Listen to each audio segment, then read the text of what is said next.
Well, hello everyone. Hi there. Welcome to the live stream. Glad you're here. There's a bunch of people already in. Let me make sure that Bear isn't taking off my mic. There we go. It's just, there we go. Okay, got Bear with me. Bear with me. That's another thing that yeah, bear with me while I make sure that everything's working. You guys can hear me, right? Let's just make sure. Great. Thanks, Fizzy.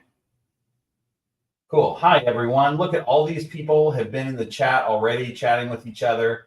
That's great. We got Clint from Black Box Cages in to answer all your caging questions. Good to see you all. We got a bunch of the Horde Keepers in immediately. I got a bunch of the moderators in.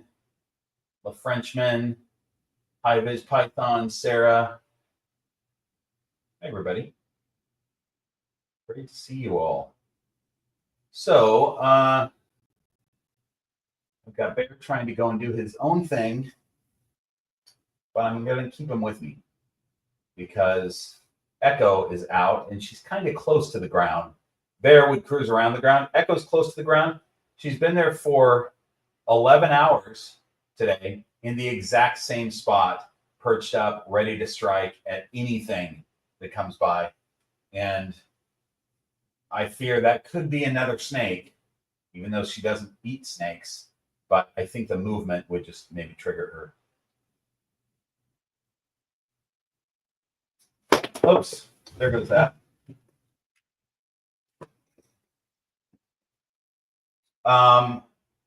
Hey, Garrett. Garrett's in from Reach Out Reptiles, everybody.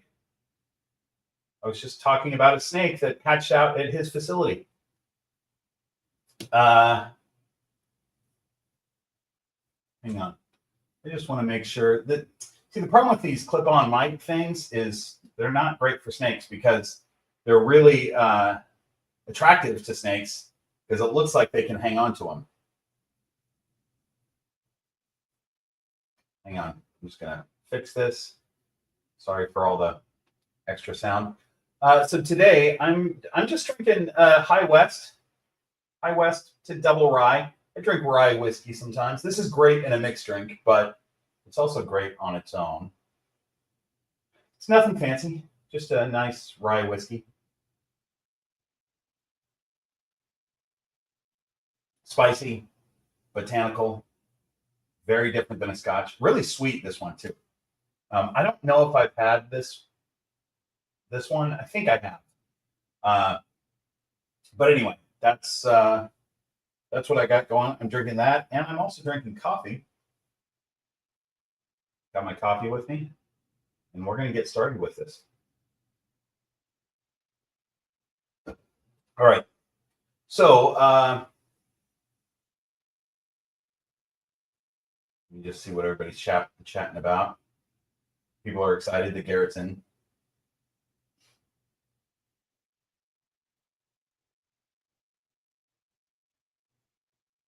Cool. Okay.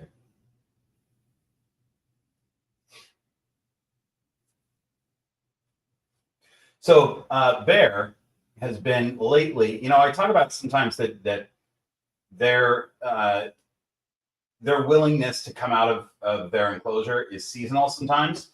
And that's definitely true for Bear. He usually is hiding in his hide, but for the last few weeks, he's been coming out every morning and hanging out with me. And he was awake this evening, moving around in his tub. So I brought him out. He's been free roaming a lot. So he knows that I don't usually just hang on to him. I kind of sit down and I make coffee with him around my shoulders. And if I'm walking around, he's not trying to get off my shoulders. But as soon as I sit down, he knows he can leave. So that's what he's trying to do. But with Echo out, I don't want them to meet. It would be fine. I mean, reticulated pythons and ball pythons, when people put them together, they're fine. But Echo is so keyed up on food sometimes that just any movement she'll strike at. And I don't want her striking at my boy here. So we'll get her in a minute. Amy Bentley's here, by the way. I just saw Amy saying hi to folks. Amy's not with us in this because she's doing some work stuff. She's got to work. So it looks like Amy's here. Hi, Amy. And she'll be in the chat, but I don't have her on this live stream with me like I usually do, just because she's got to get a bunch of work done. Everybody send Amy all the good vibes because she's working on some tough work stuff.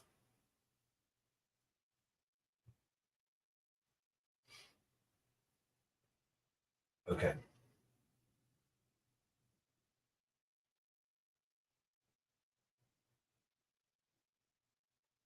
We're going to get to the Q&A here in a moment.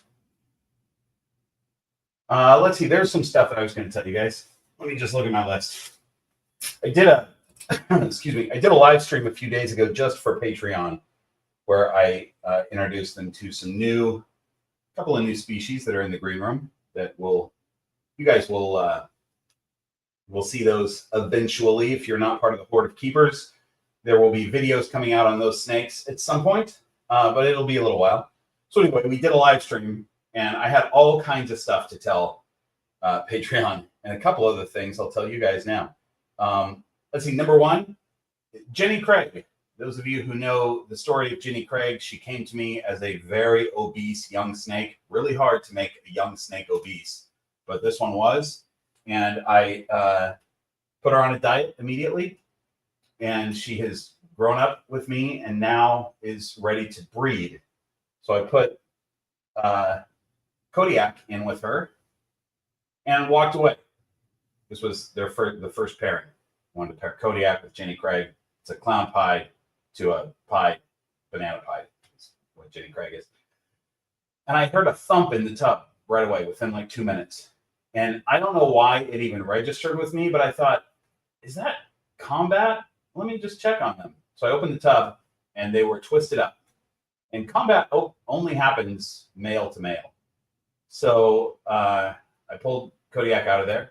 I put Jenny Craig in with Lucille just to see what would happen. And Lucille and Craig were locked up in a couple hours. So Jenny Craig is now Craig. That's a boy.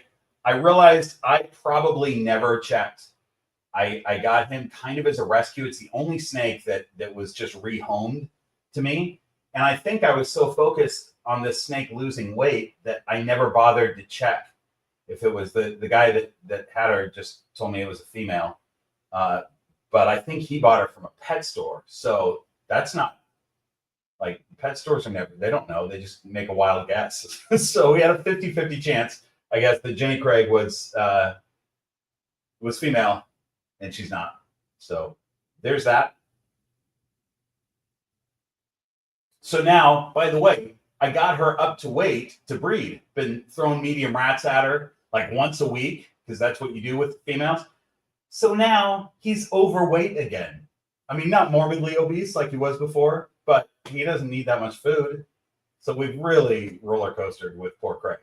Now he's going to be back on a small rat every 2 weeks. He'll be fine. All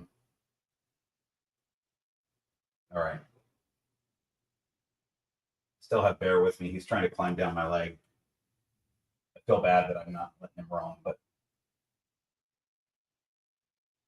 yes, Craig is now just Craig, keeping his initials. His initials were JC, and now it's still that, but it's just Craig.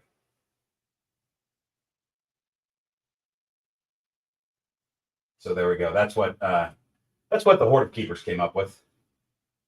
Okay, so there's that.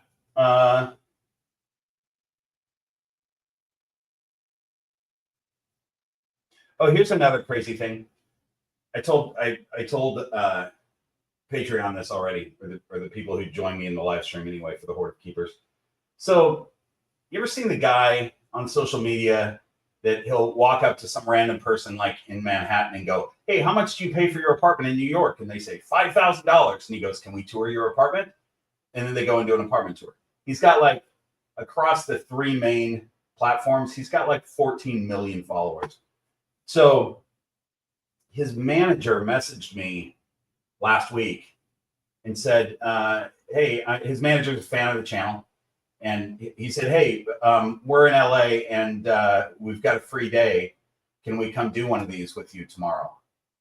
And I was like, yeah, because it'll put a lot of views on the channel. It's good. It's good for my channel to collab like that. But two things that were a little uncomfortable about it. Number one, I don't usually show the rest of my house. Like, I don't show you guys my bedroom or my bathroom. I kind of am used to just showing the snake area, and the rest of it is just private. Not because of anything, but just, I like to keep my stuff private. And now, now my bathroom and my bedroom and everything is going to be seen by possibly 1 million people, which is a little bit uncomfortable, but not that big of a deal. But also, I still wasn't set up from the move. Like, I've been here a few months now, but I haven't completely set everything up. So some of you may have seen the short that I posted about the snake wall that I put up. And that has been, the components for the snake wall have been just sitting on my floor. And I've been procrastinating putting it together. So I had 24 hours from the time that I heard they were doing that to the time that they came over and actually shot to get that snake wall put up. It just required a bunch of drilling and putting those, what do you call them in the wall, those plastic things that you then screw everything in. Whole bunch of that, putting stuff up. And then like cleaning, but also staging the house like a real estate showing. So anything that that doesn't look awesome, you just throw in a closet or throw behind. There's a bunch of stuff in the bathtub behind the shower curtain. And I'm just like throwing different things in different cupboards and stuff so that the place is pretty much bare except for the furniture and the snakes. And it's like a real estate showing. So it was done. I mean, most of his, if you've seen his content, most of the places that he visits are like multi-million-dollar palatial things.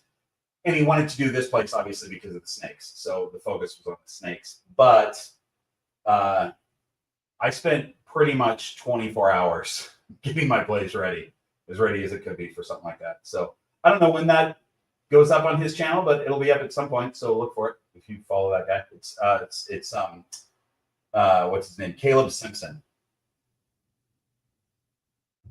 Or Caleb W. Simpson, or Caleb something Simpson.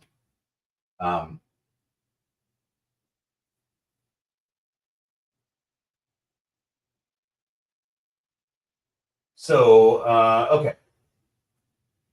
What else?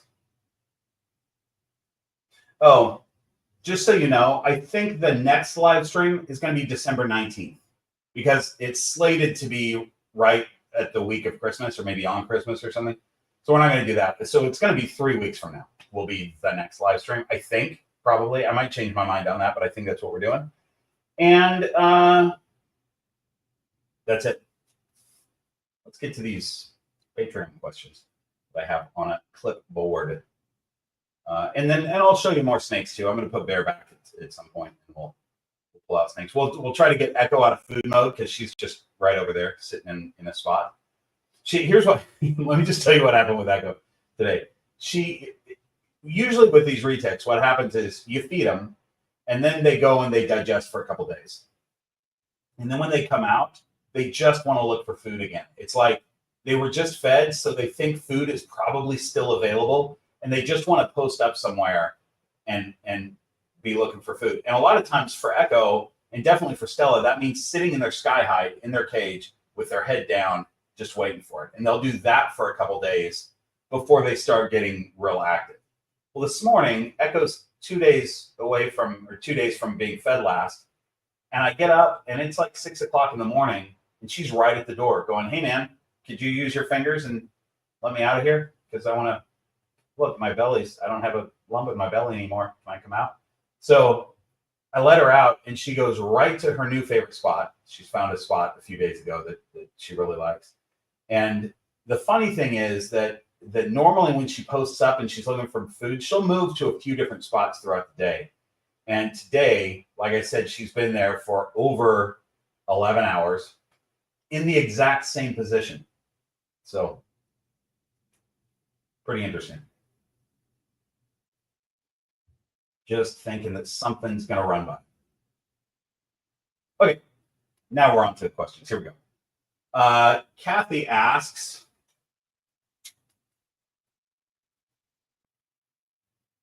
hang on.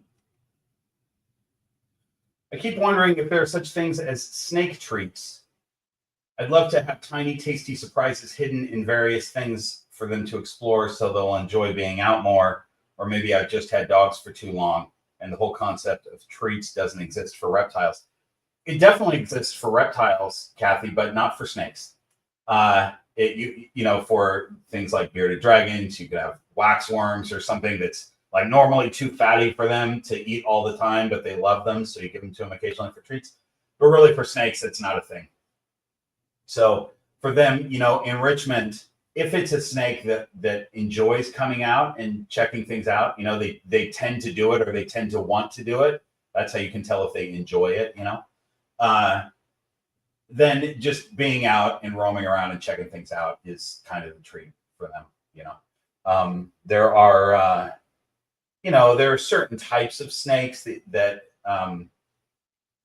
you could have them forage for different food, but we're talking about for a ball python, not really.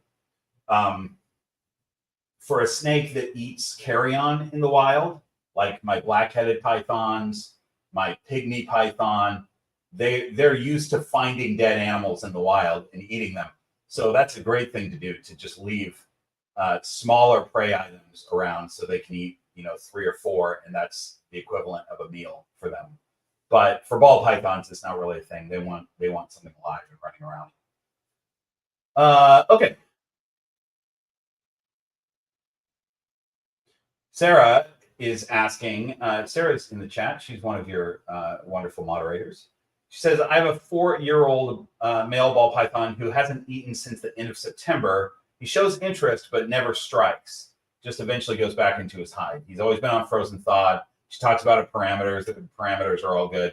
Should I try frozen thawed mice, even though they're smaller, or do I need to try live? The vet also said that he's in perfect health. That's great. Glad he's in perfect health. You know, I think what happens, and I'm kind of speculating here, but that's a thing that happens where ball pythons will go off food for a number of months, and then they show interest, but they just don't have that drive. And I think what happens is they're interested because the scent particles make their brain interested, but their digestive system has been shut off for so long that there's nothing in their digestive situation that's sending a signal to their brain that it's time to eat. So they just don't have the same food drive as they would if their digestive system was recently working, you know? So the thing to do is to give them something where when their scent particles get it, or their visual or whatever, you know, the movement, whatever, overrides everything, and they go, oh, I got to strike at that. So, I mean, I would recommend a live mouse. You know, you said, should I try live or try a mouse? I would say, just to get your snake going, give them a live mouse, you know, because the movement, the fact that ball pythons tend to like mice better than rats, but you don't want them stuck on mice. So what you might try, Sarah, is a live rat to start out. Do a small one, you know, like something that's not going to be a big meal for them, because again, his digestive system hasn't worked for a while. So give him something a little bit smaller than you normally would, and see if he'll strike a live rat. If he doesn't, then go for the live mouse. That's what I would do.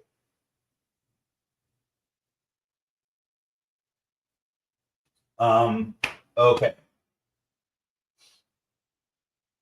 Justin asks, what is your least favorite thing about keeping snakes? Something that you would warn first-time keepers about?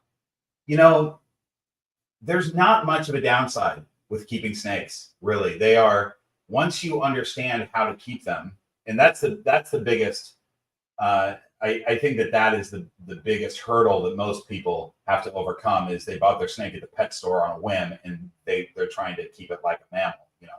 But once you understand what the snake needs, it's super easy, right? So I would say that it's not even my least favorite thing, but maybe the 2 things that I would warn them about is, number 1, make sure that you know what you're doing for the species, so that they don't have problems, so that you know how to keep them, whatever. And then maybe the other thing is that the snake's not going to love you back. And we don't get snakes for that reason. I did a whole video on why we like snakes, why we enjoy snakes, and it doesn't scratch the itch. I was just talking to somebody the other day about this. It doesn't scratch the itch that a dog does. So nobody should ever be going, hey, I want a pet. Should I get a dog or should I get a snake?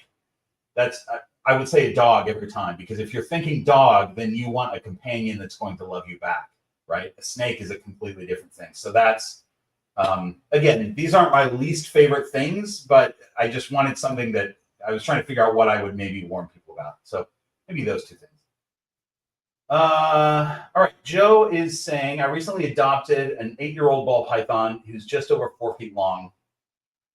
I had her in a 4x2 by 16-inch PVC enclosure, but found that she would surf the walls and the door quite frequently.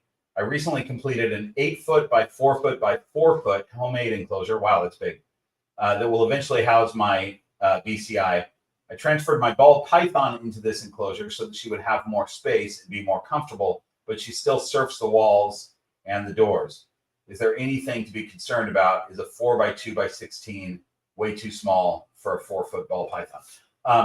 Okay, no, let me answer that question first. No, 4x2 by 16 is fine. You know, we usually say 4x2 by 2, but a 4x2 by 16 is fine for a ball python. But the other thing is that ball pythons they will glass surf, but that doesn't always mean that it's a problem. If your snake is up during the day all the time glass surfing, that's a sign of stress. So that's a problem. But if you're seeing them early in the morning or late at night coming out and doing a bit of that, they're just exploring around. That's just part of what they do when they come to the end of the cage, they go off the wall. Again, if they're doing it a lot in the middle of the day, there's something to look at, you know, that's potentially a problem. But my guess is you've had your snake in 2 cages, and they're doing that, unless it's a brand new snake. Maybe it's a brand new snake and they're just not used to the environment yet. But I would say that it's probably just their natural behavior, you know. Okay. Did I answer that whole thing? Yeah. And 8x4x4. So here, I'm going to say this too. Let's see. Hold on. I think there was another question about this. I think there is. Hold on. I'll wait on what I was about to say. Okay. I'm going to put bear back. And then we'll get to this next question. So just so you know, you guys, since I didn't mention this before, we don't have Amy here to monitor the super chats. But if you have a question for me that you want me to answer, super chat it, because it'll be highlighted and then I will notice it. Let me just make sure that there's not. Oh no, it would have flagged me. There's no super chat. So, but the other thing is you don't have to do that. That you don't have to super chat. You can ask your question. I'm probably not going to see it, but we have a lot of experienced snake keepers in the chat right now that will see your question and probably answer it. So ask your question, look at the chat, or if you want me specifically to address your question, or you want me to see your comment, throw a super chat and it'll flag me and I'll see it. So that's that. New Smithsonian, testing that out right now. Hi, Bob. Let's see, hang on, let me just show this. Thanks for the super chat, New Smithsonian. How bad would a 6-foot boa feeding bite be? I mean, it could hurt. They strike pretty hard. You know, it depends on where they hit. If they hit you in your arm, you know, that's not a big deal. If they hit you weirdly on the hand somewhere, fingers, something like that, it could hurt. But boas strike hard. You know, they don't have long teeth, really. Their teeth aren't that big. Although 6 feet, you know, you got a 6-foot boa, that's a big head, that's bigger teeth.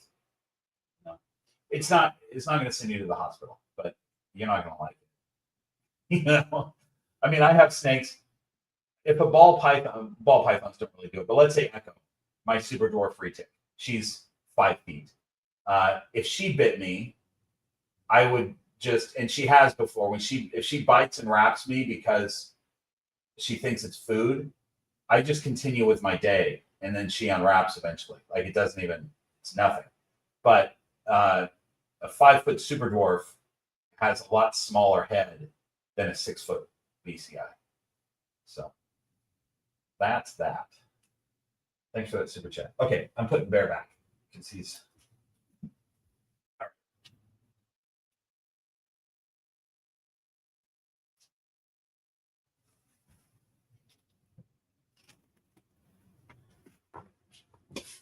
Hi, I'm back.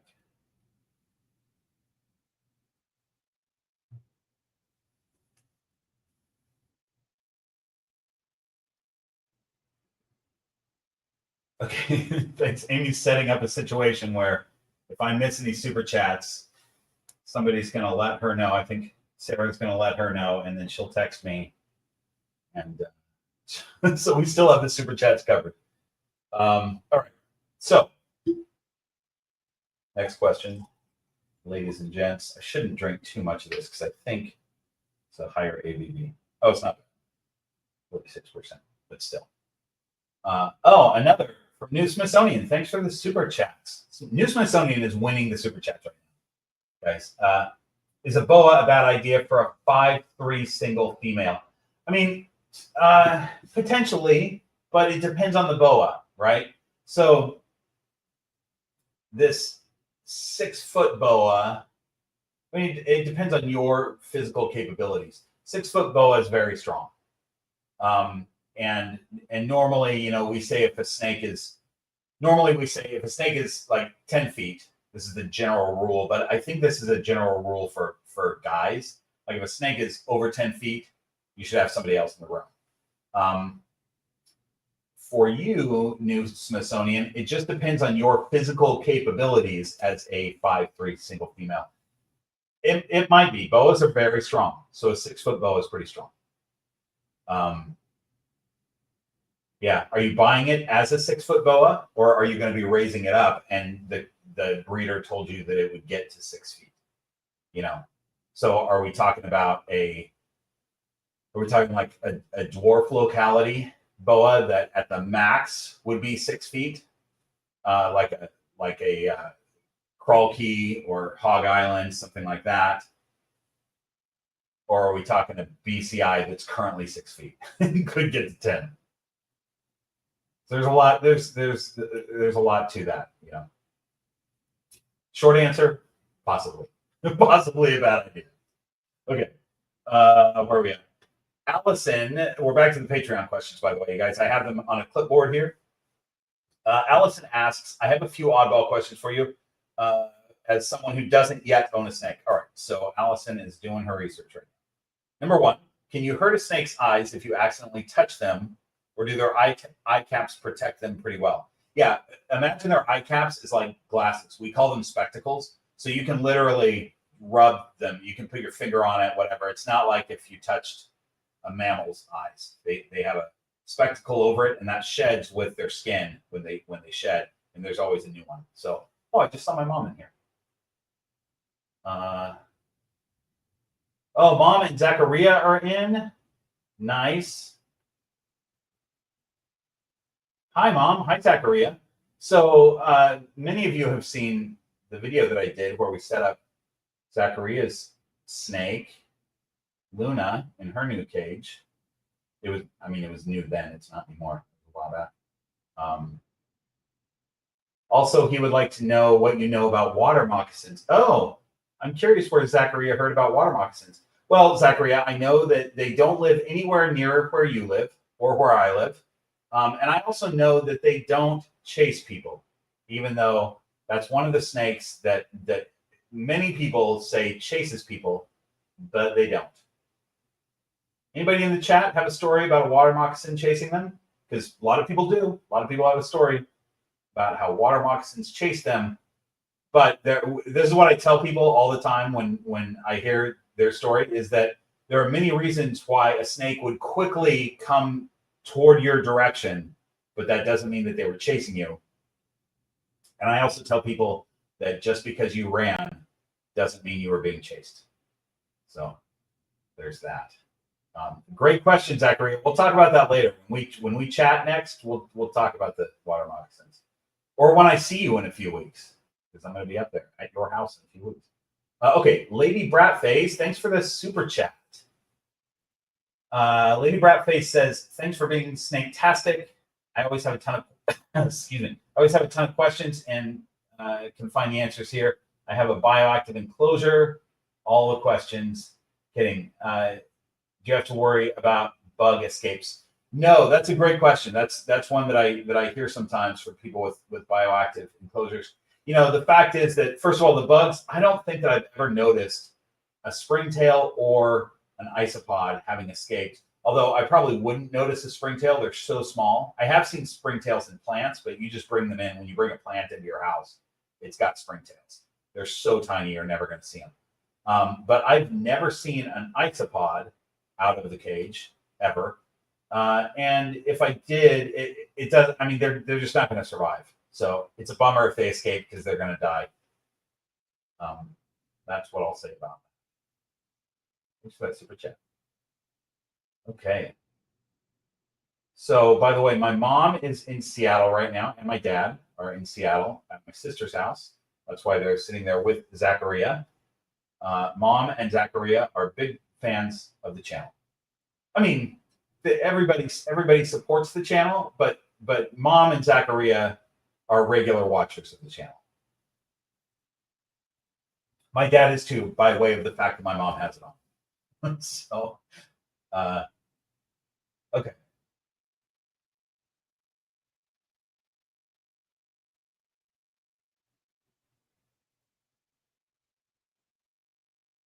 Amy says she's seen a roly-poly in her house before.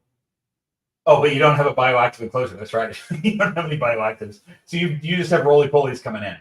That's what an isopod is, though, for those of you who don't know. The roly-polies that you have in your backyard, that's a type of isopod. Also, not a bug. Those are not insects. Those are closer related to lobsters than they are to the insects that are roaming around your house. They are crustaceans. Weird, right? For those of you who don't watch Clips Reptiles. Okay, where are we at? Still on Allison's questions. Her second question is, a snake's vent is underneath their body, which is on the ground. Do they pee/poop on themselves, slither their tail through it? How do you clean a snake? Yes, they do. Pietro, I see your super chat. Thanks for that. I'll get to that in just a second. Yes, they do. And this brings me to a good point that I like to mention. They definitely poop and pee and then slither away. So that little part of their tail has slithered through it, right? But they also sometimes just backtrack and start at their chin and slither right over the top of it, right? So this is why we need to keep our cages clean. But also, your snakes will have some bacteria from that. That's just standard what snakes do. And, you know, we always hear about giving a ball python a water dish that's big enough for them to soak in. I disagree with that. I don't need any of my ball pythons soaking in their water dish. They all have smaller water dishes. Now, if I have a breeding female, I'm going to change that. I'm going to give her a larger water dish because she's bull wrapping and sometimes soaking in that, and that's fine because she's also going to be off food at the point that she's doing that usually. But I don't want my snakes dragging all that bacteria from their feces into their water dish that they're then going to drink. It's just not a healthy thing. My retics, go this way. That is a bowl that Stella can climb in, and that's a bowl that Echo can climb in, because retics like to soak in the water dishes, and I just make sure that their cage is clean and those water dishes are clean and scrubbed out every time. So that's what I think about that. Great question, Allison. All right, let's get to this super chat, and we'll get to Allison's third question. Okay, Pietro, never owned a snake, but really want a super dwarf retic, but scared because I have kids in the house and also scared of bites. I'm 6 foot 230. Should I be? And I'm guessing that's concerned. No, it's fine. You're fine. Like you're definitely, your snake's not going to go after the kids. As long as you're normal, physical, physically able to handle things, you're probably okay with the super dwarf. But do a lot of research on super dwarfs, because the super dwarfs that I have, I feel like my two snakes give a little bit of an unrealistic expectation sometimes with the size of super dwarfs, because mine are 3.5 years old and they're both still pretty small. But I have, one of them is 100% super dwarf, and then the smaller one is high percentage super dwarf with really small bloodlines from Garrett, who was in the chat earlier. He might still be, I don't know. But and I'll show her in a minute. But you know, a super dwarf retic, what we call a super dwarf, could get much bigger than that. I've seen super dwarfs that are fat like this and 10 feet. So just don't overfeed your super dwarf for one thing, but also understand the lineage of it when you buy the snake, you know. And yeah, that's what I'll say about that. But they're pretty great. Should we get Echo? Should we try this and see if I can get her out of food mode? Give me just a minute.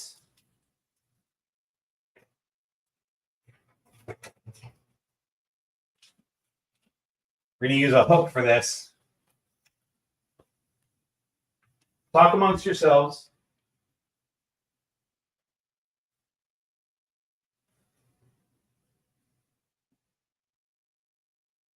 Okay, that was pretty easy.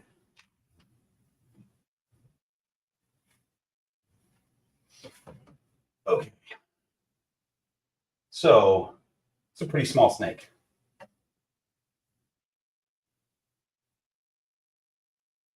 Right here.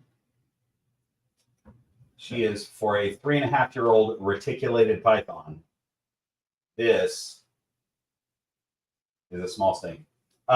Candy's Critters. Somebody help Candy's Critters on how to set up payments for super chats. I haven't done that in ages, and I can't tell you. But there's a button for super chats, and it walks you through it, I think. Does anybody have better information than that? But Candy, try to ask your question, and I'll look for it, just in case you can't. Because it's not about me being paid to answer questions. It's about just me noticing your question. So I've been flagged now that Candy has a question. I happen to see it. So if I will look for it, and if I happen to see the question, I'll answer it for you. Nancy says, if you could only keep one snake, which one and why? Oh, one of my snakes. It would probably be a super dwarf, and the reason is that they're so interactive and so smart. At least by the way I measure intelligence, that I think if I only had one snake, that would be the one that would give me the most out of keeping a snake based on what I like, But there are challenges with super dwarfs as well. So, but I really like them. All right, here's another one. Let's make sure I don't miss these. Tana, thanks for the super chat. My first snake just shed. I don't see a head or eye caps. What should I do? Well, check your snake and see if the shed is still on the head and eye caps. And if it is, I always recommend just giving them a humid hide to sit in for a while. They'll usually get it off themselves if it's still on there. But if it's not, there's a good chance that as your snake was cruising around the cage trying to get it off, it just ripped off and is under some substrate or around behind something, So check all over the cage too if it looks like the snake got it off. The other thing you can do is just try to help them. If you look at your snake and they don't have a problem with you touching their head, you could just kind of roll the back of the neck and over the head, but they don't usually like their head being messed with. So that's why it's better to have them do it themselves, By the way, this thing about touching their eyes, I'm rubbing my thumb on Echo's eye. Right there. No problem. She just doesn't want me grabbing her head. She's not really head shy, but, it's not the most comfortable thing for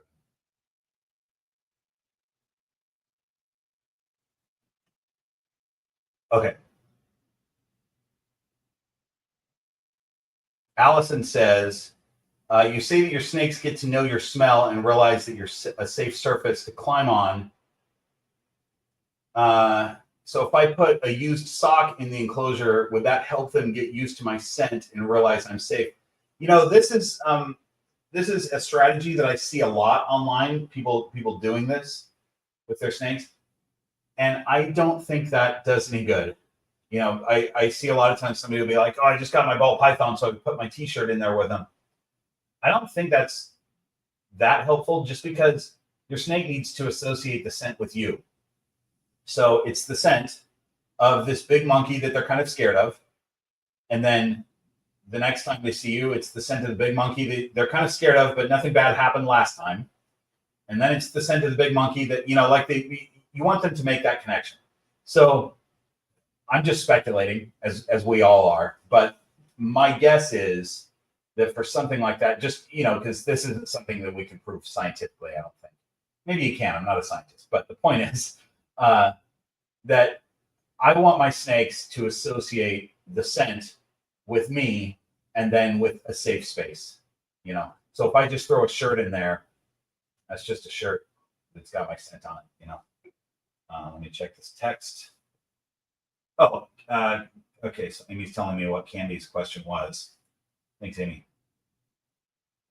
My 5-year-old corn snake is right at 4 feet and in a 4x2x2. Should I be planning an upgrade? No. Corn snake is just fine in a 4x2x2. I mean, look, you know, bigger is always better. So if you want to put them in a bigger cage, that's great. But a corn snake can easily live their entire life in a 4x2x2. That's no problem. Yeah, Echo's making a nice headband, right? I mean, she kind of did it perfectly. Do you remember, for those of you who have been around the channel a long time, do you guys remember her only wrapping once around my hat and then just setting up an ambush and then biting my hand when I go to adjust my hat? That happened once. But look at this, double wrap. I mean, she's getting a lot bigger. Nancy, thanks for the super chat. Full-grown BCI bite versus full-grown super dwarf retic bite. Well, again, it depends on the size of that super dwarf retic, but in general, I would say the BCI bite is worse. It also depends on the size of the BCI. You know, there are BCIs that are 12 feet long, and there are super dwarf retics that are 12 feet long too. I would say, in general, though, a boa constrictor is stronger than a comparably sized retic. So they're going to wrap you up stronger. Their bites are lightning fast. I mean, so it's retics, but I just feel like boas bite harder. Their strike is harder than a retic. Maybe I'm wrong. I mean, I'm kind of guessing here, but I'm just thinking about like the boas that I've seen strike versus the retics that I've seen strike. In a comparably sized matchup, I think I'd rather be bit by the retic. What do you guys think? Put it in the chat. Let me know if you disagree with that. Okay. Have I gotten all the? I think I've gotten all the super chats. So we're on to the next page. Erica says boas definitely strike harder. Yeah, I think so. Dark Moon Dragon. Great question. How often does Echo get fed these days? I think there's a question in here that talks about my feeding schedule for them, but she gets fed every 2 weeks. I would say 12 to 14 days. Sometimes I feed her a couple days earlier, and that just depends on how she's acting and also what she last had. Because if she last had a bird, like if I gave her a quail on the last feeding, she's going to be ready for the next meal a little bit sooner. Those go through their system a little quicker. Okay, back to the Patreon questions. So for those of you who don't know, if you're a member of the Horde of Keepers, what I do is about a week before a live stream, or maybe a few days before a live stream, I announce it on Patreon, and then they just comment their questions as those days go by. And on the day of the live stream, I print them out, and that's where we get our Q&A from, aside from the super chats in the chat. So let's see. Casey asks, does Kent have a favorite animal? If so, what is it? Yes, he does. We've talked about this before, but it's been a long time. I bet it's been 2 years since we talked about last talked about Kent's favorite animal. Back in the 80s, the pet rock was a very popular thing.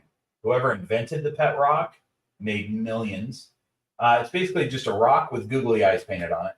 And that, I mean, I would still say it's Kent's favorite animal because it can't hurt you, but it did drop on Kent's toe and hurt his toe. And so he was then afraid of the pet rock.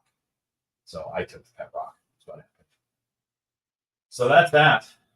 He's not comfortable with most snakes.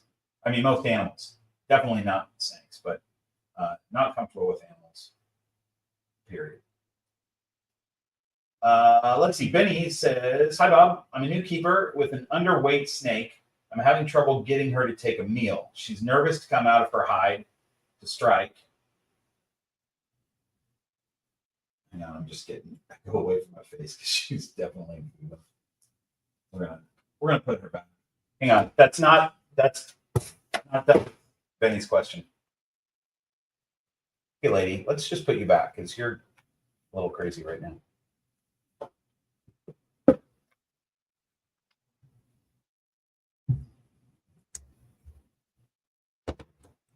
I had a friend over this week, and she came over with her son to see snakes, and she's really into the snakes. She really likes them. And Echo was out, and so she's sitting on the floor, and Echo is kind of leaning over. She's about here, just tongue flicking, and I'm very good at reading Echo's body language. Hang on, I got to grab my clipboard now, and I could tell immediately when Echo decided that she was in food mode, tongue flicking on Chantel versus just curiosity. And so I quickly was like, "Chantel, just move. You need to move away." And she was several seconds away from, I think, striking Chantel's face. So, and I think that's where we were at with Echo right then when I had to put her back. Okay. All right. So Benny's having trouble with this new snake, getting her to take a meal. She's nervous to come out of her hide to strike. The enclosure parameters are good, offering wean to small rat once a week. But so far, she's only taken one meal in 6 weeks. I've had her. Any advice? Yeah. So if she took one meal, that's great. But she may not be comfortable with her enclosure yet. So you might add some clutter, make sure that she's totally secure in there. And then, if she took a wean rat, I'm guessing it's frozen thawed, but maybe it's live. You're really not at the point of trying a different type of prey at this point, because if she took a frozen thawed weaned or small rat, that's great. Just give her a little more time, and you might want to just add some stuff to the cage to make sure that she has hides everywhere and just random stuff, clutter everywhere. You want to make sure that she's able to move around the cage and feel hidden all the time, so she's comfortable. That's what I would say. Birdie says, "Hi, Bob. I'm curious, is it safe to provide UVB to a blue-eyed leucistic snake? How about to albino snakes? Thanks." Yes, especially for blue-eyed lucies, you definitely can. There hasn't really, I don't think there's been any studies done that prove conclusively that there's any benefit to UVB, but you're definitely not going to hurt them by doing it. There's a thing where albino animals have light sensitivity with their eyes, and that's a thing, but it's not really a problem for ball pythons because they have dark hides that they can hide in if the light is bothering them. They can hide their head in their hide, and if they want to take advantage of that UVB, they can throw a coil out. So it's just fine for both of them, I would say. But again, they don't need it, but you're not going to hurt them. So there's that. All right. Brian said, Brian's in somewhere. Brian Wilcoxon is in there, I think, in the chat. With having multiple snakes, how do you decide which snakes can interact with others? Should size differences be a factor in allowing snakes to roam together? Yeah, I've got a video on this, probably a couple of videos where I've talked about it, but I do have rules with free roaming my snakes. even though this is probably overkill, I don't let different species interact.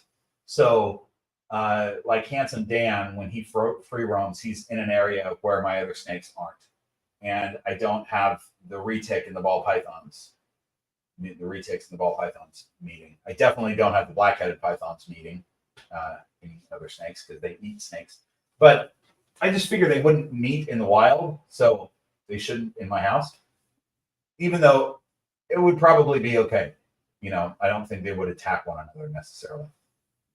But the other considerations are I don't have sexually mature males roaming together, and I don't have sexually mature male and females roaming together.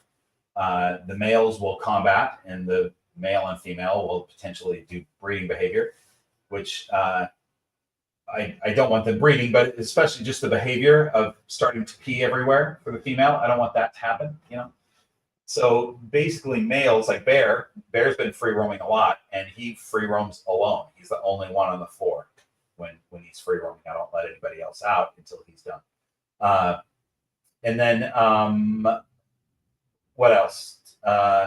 Yeah, as far as size, I mean, I'm not free roaming small snakes anyway. So the size is not that big of a deal because the babies get, you know, if I have a baby snake, they get roam time in a playpen or something like that. So I guess I am separating them by size, but it's just because they have to be of a certain size to just free roam in the house, you know. So once they're of that size, I'm not too worried about it. Okay.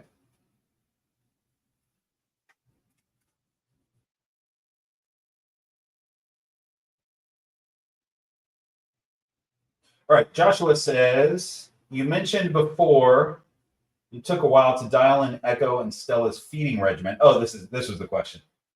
What's their current feed schedule, and on what factors do you use to come up with it? Yeah, so every 2 weeks for them. Their metabolisms are such that basically as adult-ish snakes, every 2 weeks is good. And I feed them. I actually have upped their feeding to where it leaves a pretty good sized lump in their belly. Like they're eating medium rats. So you just saw Echo. Her body's pretty thin, but she's getting a medium rat. And Stella's a little bit bigger. And they also get 2 to 3 week quails. And right now I've been feeding them 2 to 3 week quails per every 1 rat.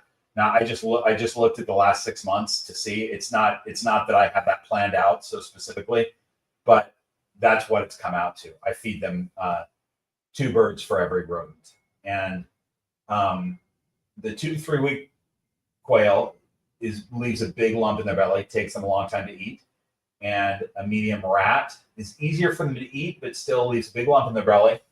And in 6 months, I might do a full video about this where I compare some other snakes. Here's what I figured out, because I looked at their growth rate in the last 6 months recently. I just the other day weighed them, like 2 days ago.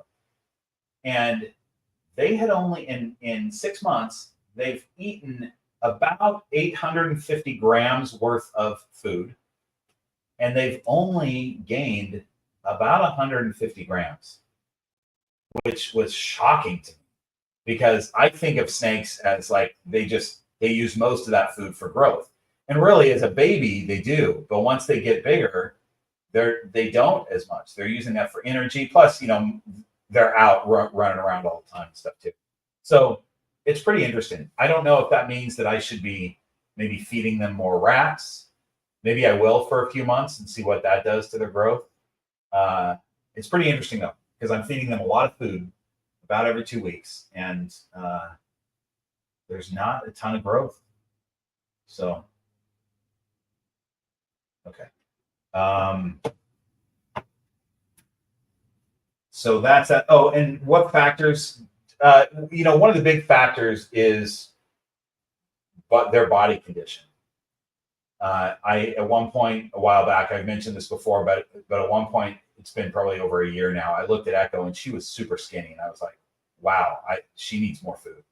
So I upped their feeding to where I was feeding sort of conservatively, and now they're getting a big meal each feeding.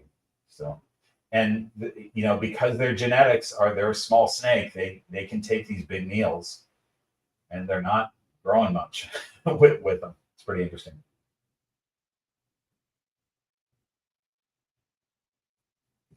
Okay.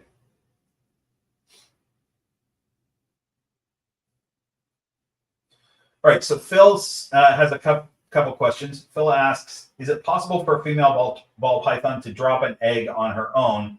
I think it's called parthenogenesis. If true, how likely is it to happen? And will it just end up being a slug? Okay, so a few things here. If the snake drops an egg, they'll drop a clutch of eggs. Ball pythons usually have between, say, 5 and 8 eggs in a clutch. Parthenogenesis is when they reproduce a baby without a father. So that could happen. It's extremely rare, but it could happen. It's also a thing where they could just produce a clutch of infertile eggs and lay those. That's also very rare, but it could happen. But that's two separate things. Parthenogenesis is when you have fertile eggs from just a female, and you get babies from them. And then the other thing is just producing a clutch of slugs that are infertile. So yeah, it could happen, but not something that you'll probably ever deal with if you just have a female ball python. It's pretty rare. More common with someone who's a breeder. They have a whole bunch of snakes, and one year, just all of a sudden, they end up with a partho clutch, or they may have a female that wasn't paired up that lays a clutch of slugs, But that's because that person has a bunch of snakes that they've been working with for years, so they've got 1 or 2 stories about that happening. Phil's other question is, are you concerned about earthquakes and your enclosures? No, I am concerned about earthquakes. I live in Southern California, so earthquakes are just in general a concern. But I guess I was concerned because this stack of cages does not seem too sturdy in an earthquake. So I had my friend Lewis build me this. This is a steel frame that is bomb proof. And so I've got these 2 cages on that, and then this on the top of the steel frame. So that's a very sturdy, that's also on wheels where I can just wheel that whole cage stack. So that's a very sturdy situation. And these cages are bigger, so they're really sturdy. Check this. Oh, I missed a super chat from Bandproof. Thanks, Amy. Oh, hang on. I'm just dropping stuff all over the place. Going up to grab this super chat. Hold on. Oh, it was a while ago. It wasn't looking. Hi, Bandproof. Thanks for the super chat. One of our balls tried desperately to get off of us while handling. The others are chill. Oh, tries desperately. Okay, the others are chill. He even tries to dive to the floor. Any tips to improve this? Yeah, this is a snake that just is really scared and is fleeing, which is a common thing. And next Monday, I'm coming out with a video about how to socialize. I don't know if this is an adult or a baby snake, but I have videos on socialization that will help you. But I've got a video coming out on how to socialize an adult snake. And whether this is an adult or a baby, that video will help you. That's coming out on Monday. And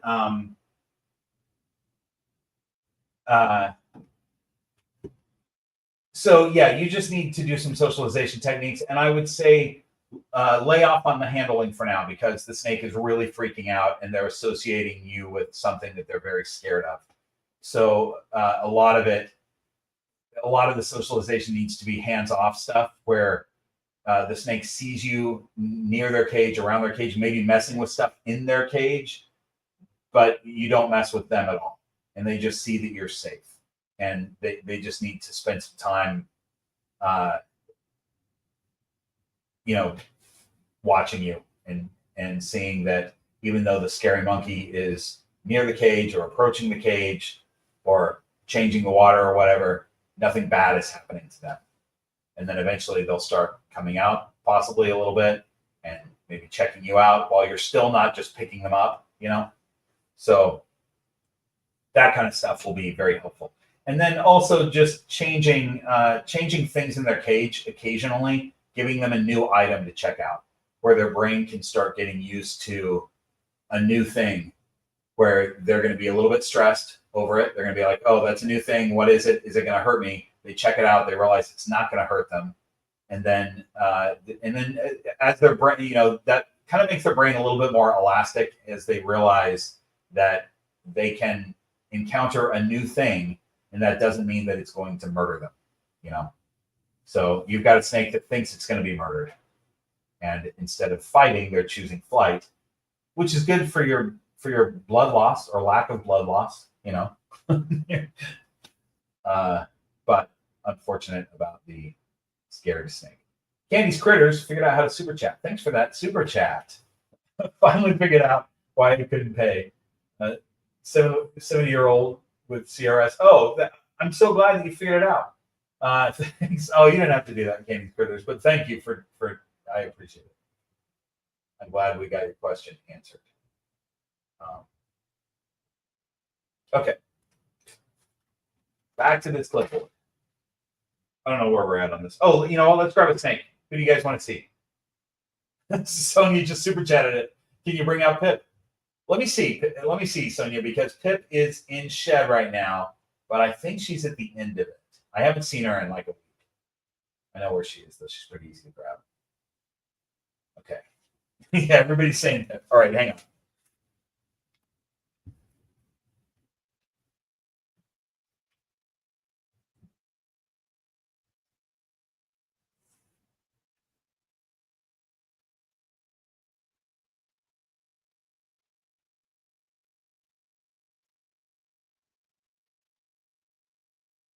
Okay. This little one is going to shed pretty soon. Because this tiny girl is growing. Let's see if we can get the camera to focus on her. Oh, we got it. There she is. I mean, still super tiny, right? But definitely growing. And she's in a new cage now. Going to be a whole video about that. You're going to see that cage being built. It's pretty cool. I got some great footage. That video is coming out. I don't know when. It's going to be a little while, but I'm excited about that. She's happy about her new cage. I mean, she's looking good. I'd say she sheds tonight or tomorrow. All right, hold on. Dezumasuku _87. Hi, Des. Just wanted to say hi. Also, you all in the chat too, enjoying the stream while I sharpen and maintenance knives and swords. Oh, that's so cool. Getting rain there yet? Yes, there is rain. First of all, thanks for that super chat. Hi, glad you're here, Des. So cool that you're sharpening knives and swords. That's a really cool thing to be doing. Yes, there is rain here in the Los Angeles area, folks. And so just thoughts and prayers for us. You know, we're not used to the wetness. We're not used to moisture coming down from the sky. And we will rebuild. I'll say that. We'll rebuild. The rain may have stopped at this point, but it was drizzling out there. So pretty scary for the Los Angeles folks. Okay. Robbie, thanks for the super chat. Got a ball python who makes sneezy noises. Is it vet time? Yeah. So I'll say this. I always recommend that people take their snake to the vet when there's an issue, because it's hard for me. Like, I don't want to try to diagnose your snake. There are two possible scenarios. One is that the snake has something in their nostril, and that happens sometimes. They get substrate in their nostril. Echo had it this morning. She was trying to get substrate out of her nostril, and she was whistling as she breathed. Happens a lot with the retics. They just have some dust or something in their nostril. A lot of times it's stuck shed in their nostril from the last time they shed. And it also could be a respiratory infection. So if you have a question about it, I would take them to the vet. It's good just for peace of mind to get an all clear from the vet, you know.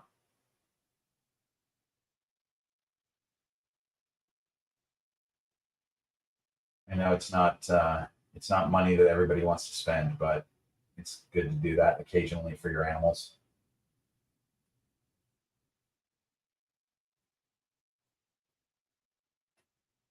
All right.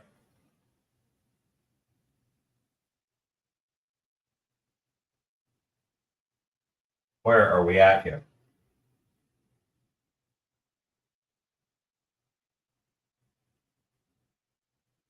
Oh, I think I.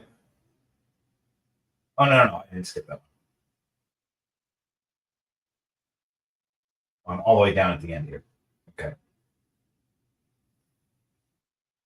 All right. So Nick and Julia are asking, I just watched your short where Echo and Stella are exploring the new snake wall. Can you tell me where you got the pipes, shelves, and other things you have adorning your snake wall? I love the set. Oh, thanks. That's I put a short up on YouTube, TikTok, and Instagram. It shows this snake wall that I built, and pretty much everything came from Amazon. And because of your question, Nick and Julia, I posted in the description of this video and all my videos, I have an Amazon list of stuff that I have, and I added that to the list. So if you go down, you got to scroll down a little bit. There's a lot of stuff in the descriptions of these videos, but it's definitely on this video because I put it in there. Scroll down a little bit and you'll see snake wall setup as a heading, and then under that is the pipes, the ladder, the shelving, the plants. I just went to a plant store and got hanging plants. So, but you know how to do that. And then the hooks for the hooks that I use to hang the ladder on the pipes, all that stuff is in those Amazon links. Those are Amazon. I have a affiliate thing with those are Amazon affiliate links. So if you click on those and buy something, it helps the channel. I get a little kickback from Amazon, which is nice. Okay. Barb asks, I got distracted and accidentally fed Pearl a rat that was meant for Ula. That's a cool name, Ula. Fortunately, it's been a week since Pearl was last fed, so I don't think I did too much damage. So my question to you is, how do you keep track of your husbandry for so many snakes?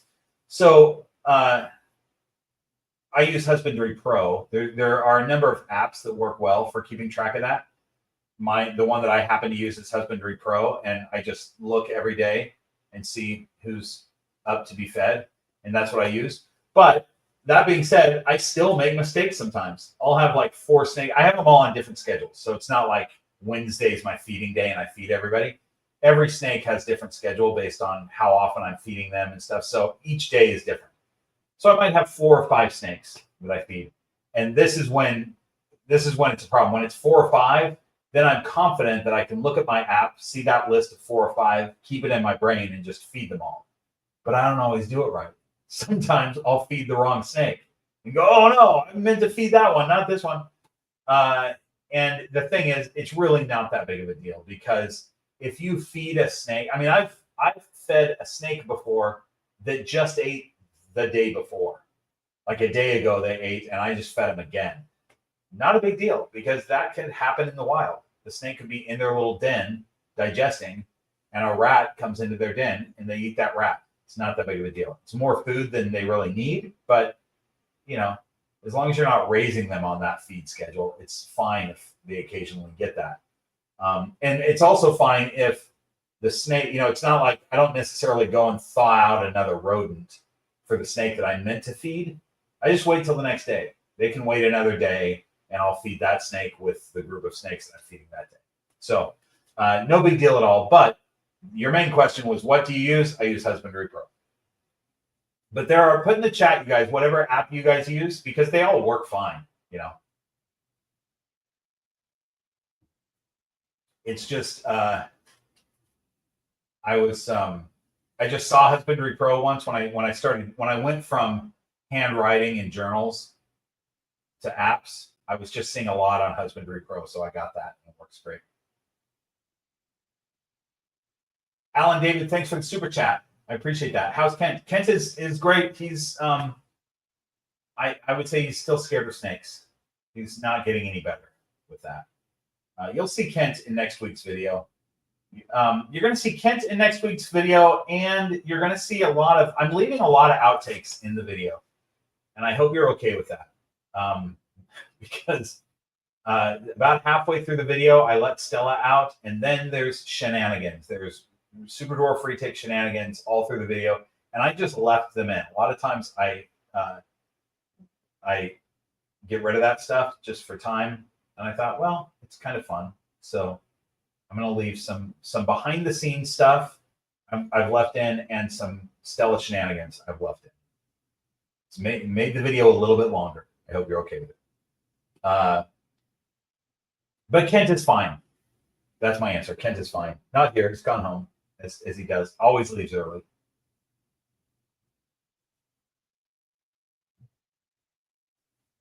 All right. Allison says she loves the outtakes. Great. I'm just keeping them in. I'm not even putting them like at the end of the video. It's just part of the video. So I think most of you will enjoy them. I'll have like one teenager be like, get to the point. I'm not worried about them. You know, we're not worried about the teenagers, right? They need to learn to watch a longer video. Okay. Where are we at on this?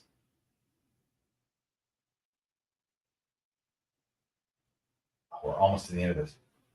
All right. Azara says, what's the best way to cook a turkey? And if you had to pick a snake to bring with you to a Thanksgiving dinner, which would it be? These are great questions. Best way to cook a turkey is that way that we see all the time in YouTube videos where somebody's putting it into a barrel of oil and then it explodes all over the place. If you can do that right, that's the best way to cook a turkey. Azara, since I'm answering your question right now, yes, intakes. They're not outtakes. They're in because I'm leaving them in. They're intakes. So smart. So that's the best way to cook a turkey. Is that I've never done it, but dunking it in oil like that, because you're either going to come out with an incredible turkey, or you're going to come out with a viral TikTok video, right? I mean, film it obviously if you're going to do that. And then what snake would you bring with you? No question, it would be Maya, because, and maybe Banjo too, because the black-headed python will eat anything, as would Pip. Pip would do great at a Thanksgiving dinner, but she just won't eat much. She's not gonna eat a lot. But if we're talking one snake, it's gonna be Maya, because she's the big one, and she would be happy to eat anything that you put in front of her. So if I was confident that turkey was healthy for her, I mean, I would say that like turkey meat just on its own that doesn't have seasoning and stuff like that would be fine. I'm not going to do that though. But if I was confident, if I had a chunk of turkey meat that I knew didn't have crazy seasoning or whatever that might be a problem for them, I would feed it to Maya and she would be happy to eat it.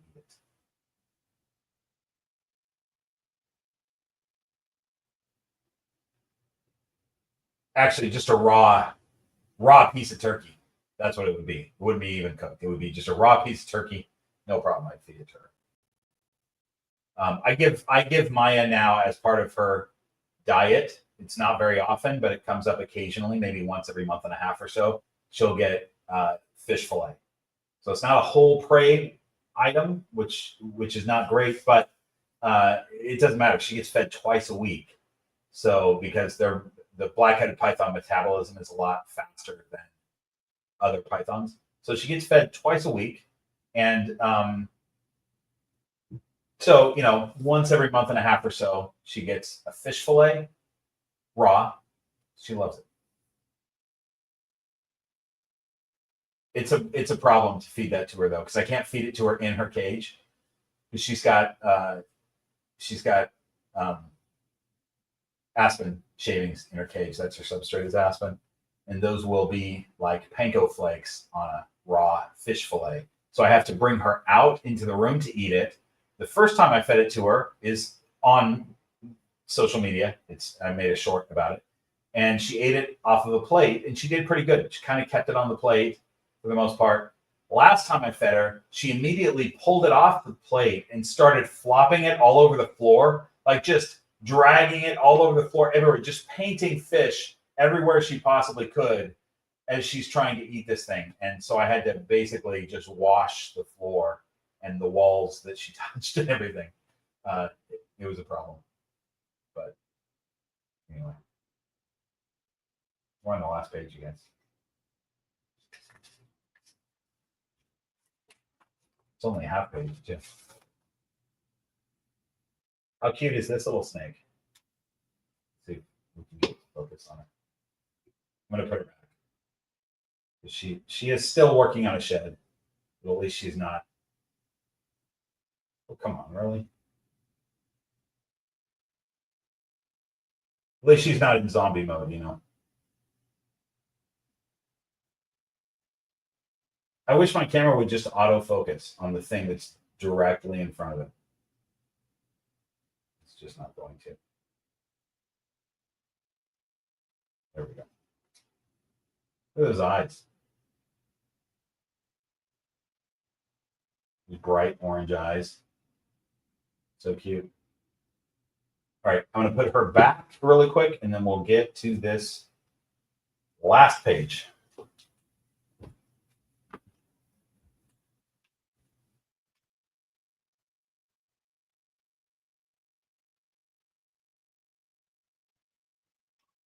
Hang on, I'm just trying to get her back into her hide. She has a number of hides in this new cage, you guys, which you're going to see when the video comes out. But her preferred hide is a little tiny jewelry box that Amy Bentley sent to me. And she kind of, at least when she's in shed, she kind of lives in that jewelry box. Oh, we got Banjo up. Oh, he's going back in his hide. Dang it. Yeah. Oh, we missed it. He's going back in his hide. Shoot, I wasn't paying attention. Sorry, guys. Is there anybody else out? Any other interesting stuff happening? No. There's not. Sorry. I'll look for him, though.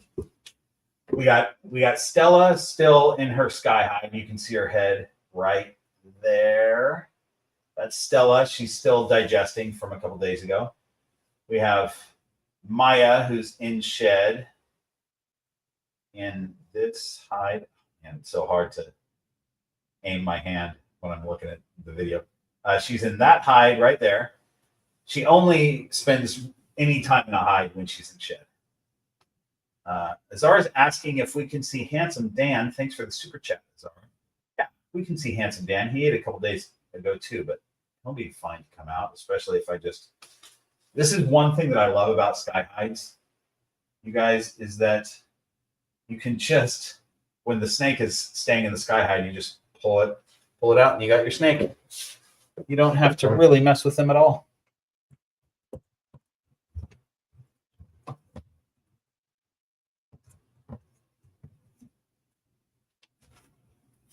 Oh, he's not in there. I'll show you where he is. Look at this. Oh man, he's looking for food too. This could be bad news. Look at that guy. Right when I opened the cage, he started coming out. And he doesn't do that with excitement just to come out. He was, oops, wrong way. He was in that, so back in the corner there is that purple thing. That's a 3D printed hide that somebody made for him. And he was in there. So he's looking for additional food as well. All right, so now we have the door open. Hang on.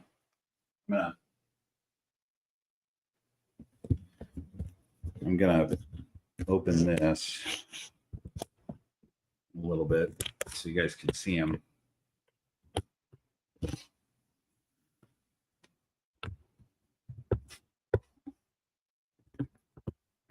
Okay. So we got the door open. We'll see what he does. Let's see. Can you still see him if we do this? Yeah. Okay. So we're just going to watch that guy for a minute, see if he comes any closer. What if we do this? I have an idea. Let's see if this lures him.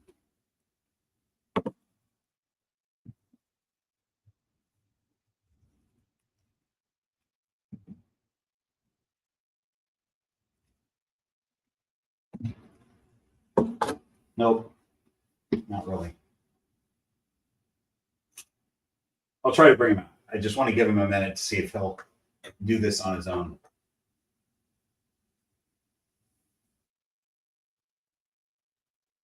Hold on 1 second, you guys. I'm just making sure I don't have. Okay.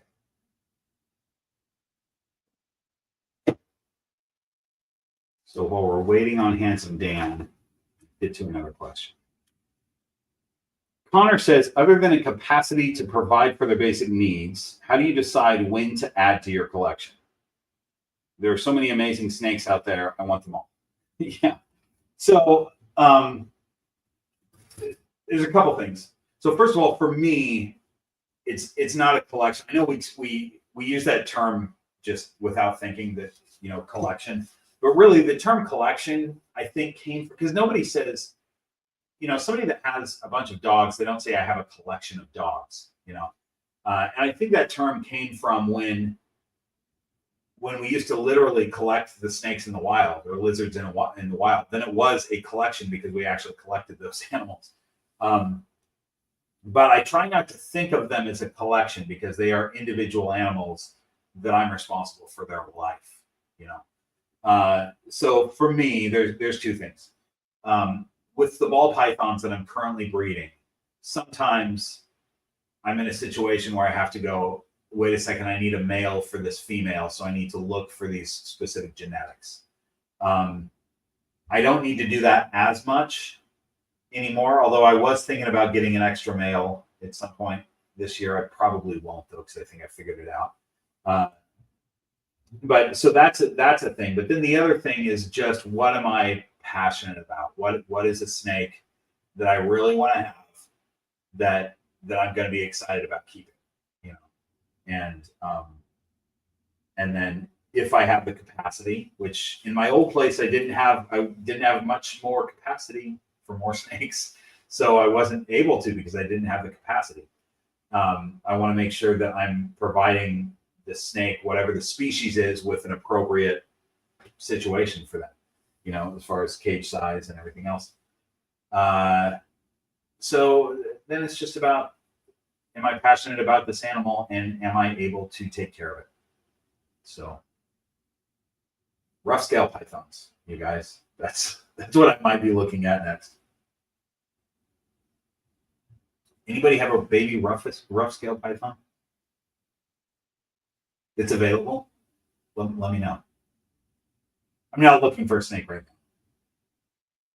I already have two new ones. I don't need a third. Okay.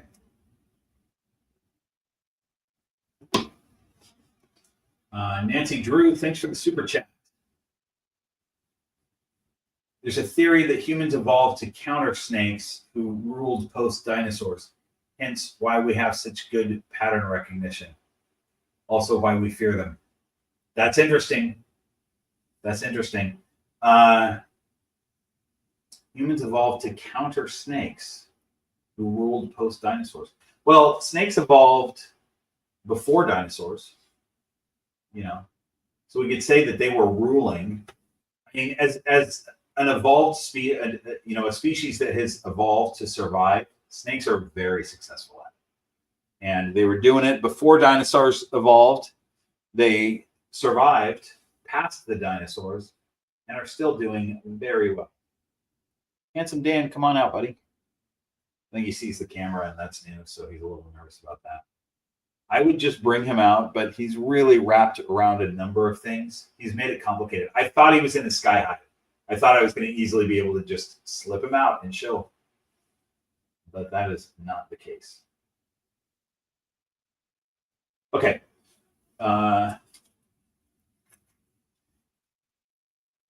Paula asks, do you have breeding plans for this year? If so, what morphs are you hoping to get from them? So yeah, I'm pairing up a bunch of females this year. I don't expect to have a lot of them go because I just moved, and that kind of affects your breeding season. The snakes sometimes need more time to settle in before they're ready to go. But what I'm hoping for is some clown pied stuff. I'm hoping for some freeway stuff. I'm going to make some hets. I'm going to make a number of hets this year, or hoping for. Who else is actively breeding right now? Just some pied things with other stuff in it. Yeah. Yeah. And I've got, I said last live stream that Damara was ready to lay. I think last live stream, she had done what I thought was a pre-lay shed a few weeks before. So like any day now, she was going to shed. And New Smithsonian, I see your super chat. I want to get to it in just a second. 4 weeks later, she went into shed again. She hasn't eaten anything. And 4 weeks for an adult snake to shed 4 weeks, I don't know what's going on. That's very strange. So here comes Hamilton Dan. We'll see what he does.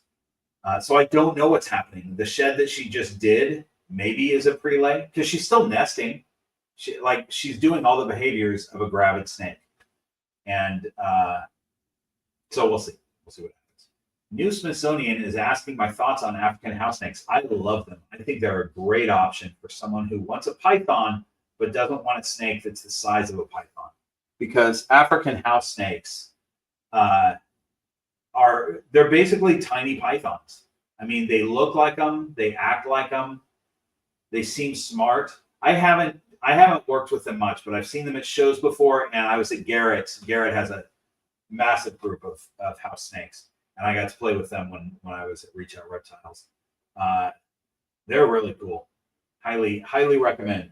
Great snake for a kid. If you're getting a snake for your kid, but please do the care yourself. Don't trust your kid to care for an animal, even if they're responsible. Just oversee that care, let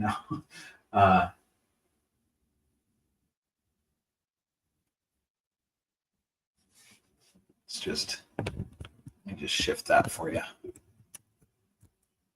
Hey, buddy. Oh, you didn't like that? Hold on.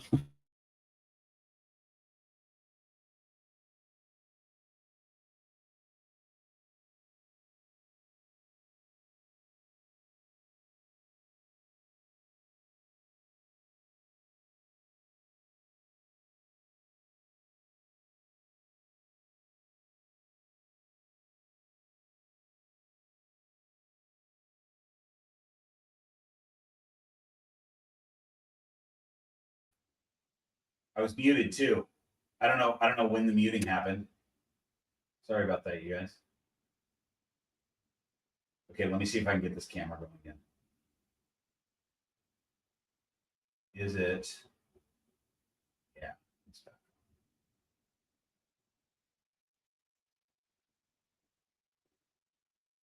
There it is. So Handsome Dan turned around.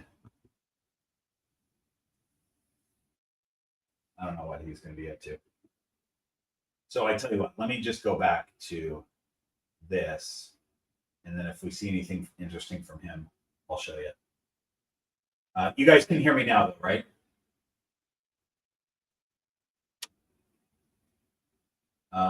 Somebody confirm. The chat is always a little bit behind for me.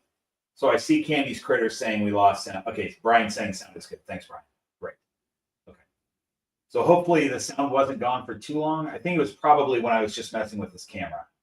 It screwed things up. Good. Sorry about that. Okay. Who else can I bring out? Let's see. I have a bunch of snakes in shed right now.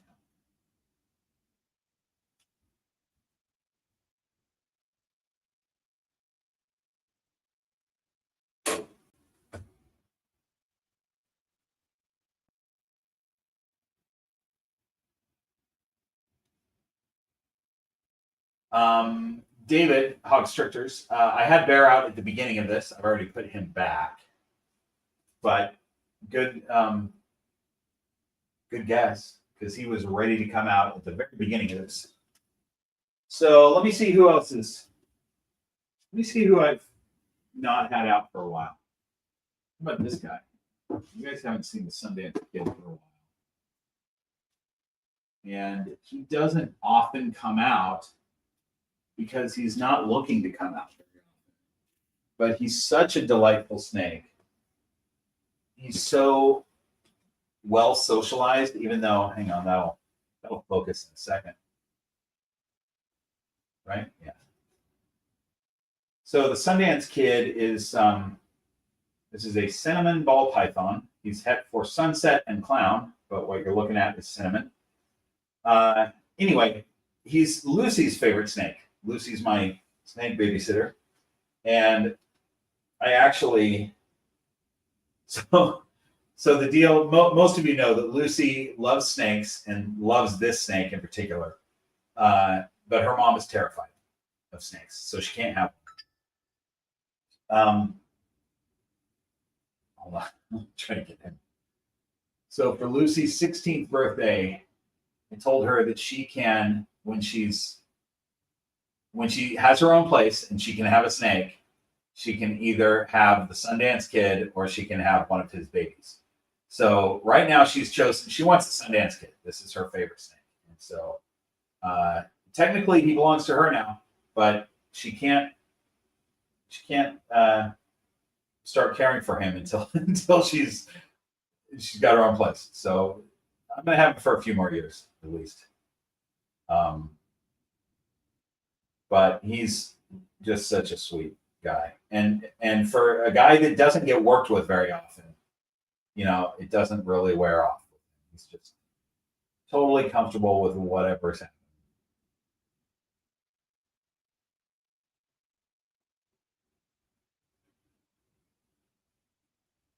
Okay.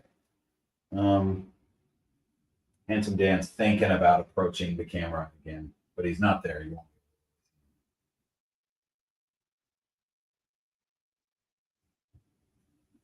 All right, there we go. More questions. Now, I will say this, that at the time that Lucy takes ownership of this snake, I'm going to need to teach her how to take care of the snake, because don't think that she watches the channel. She doesn't, you know, she knows me. If she wants to talk to me, she can call me or whatever, or her mom can bring her over, whatever, but she doesn't watch the channel. She only watches the videos that she's in. So she knows a bit about snakes, but it's not like she's a snake care expert. And she definitely knows how to do the things that she does when she knows more than just about any other 16-year-old, because she knows how to care for these snakes when she comes over to change their waters and spot clean and feeds occasionally. But the real ins and outs, we'll need to have a chat about. Jen, thanks for the super chat. How close are you to producing sunsets? I saw the ball python sunsets, and they're stunning. I bet the Cine version will be great too, especially with Inchy. Yeah, so I don't have Inchy in this, but cinnamon sunsets are darker. I prefer a lighter sunset, but we'll see what comes out. I don't know how close I am. I was hoping to produce them this year, but I paired them up last season, and Evie didn't go. Evie is vanilla at sunset. So what we have is vanilla, which will lighten the sunset a little bit and brighten it. That's cool. Cinnamon will darken it. So those babies, half the clutch will be vanilla, half the clutch, according to the odds, half the clutch should be vanilla, half the clutch should be cinnamon, and then a quarter of the clutch, or we're going head to head. So a quarter of the clutch will be sunset. So that's what the odds are supposed to be. So I don't know if, who knows what the actual ones that come out sunset will contain, whether it's vanilla, cinnamon, or a combination of both. but I'm excited to produce them. I like them a lot. They're really cool. I showed the lightest sunset I've ever seen when I was at Canova. I can't remember what the mix of jeans was, but it's in the video, and I had Chase read off the list of jeans, but it was basically, I think it was Hypo and Desert Ghost took that that sort of deep red and just lightened it and brightened it, and it was really interesting.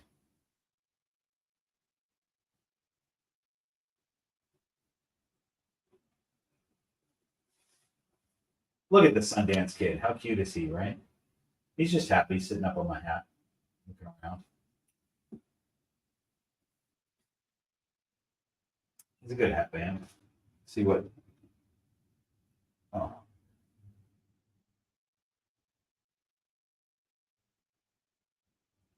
He's giving it another shot. See what happens.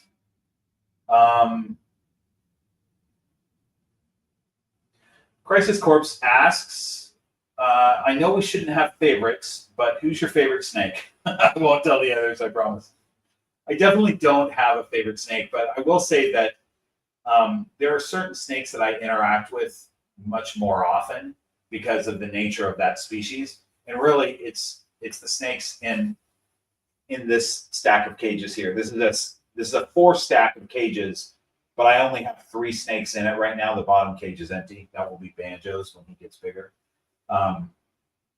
But those are the super dwarves and my black-headed python. They are out free roaming more often than any other snake, and so I'm interacting with them more. So it seems like they're my favorite just because of that, but my favorite snake is always just the snake that I'm currently holding, you know, because they all have, I like them all for different reasons. I like the different species all for different reasons, but then the individual snake too, you know. So it's hard to say, but I definitely interact with the retics more and Maya more. Banjo, I've been interacting with more because he's getting bigger and becoming more bold. So I've been holding him more, and he'll be free roaming probably in about 6 months. He'll probably be big enough to free roam. So maybe not. I don't know. We'll see. He's growing fast, though. He's a fast growing snake. Ed and Chris asks, how old were you when you got your first snake, and what got you hooked on these beautiful animals? I mean, I've been hooked on reptiles since I was a kid, so I'll say that. But I would say my first snake was maybe a garter snake that I caught when I was a little kid, just wild. But the first snake that I bought at a pet store, I was maybe 13 or 14, and that was a rough green snake that I had for a little while. Pretty cool. Those rough greens are cool. Feed him crickets. How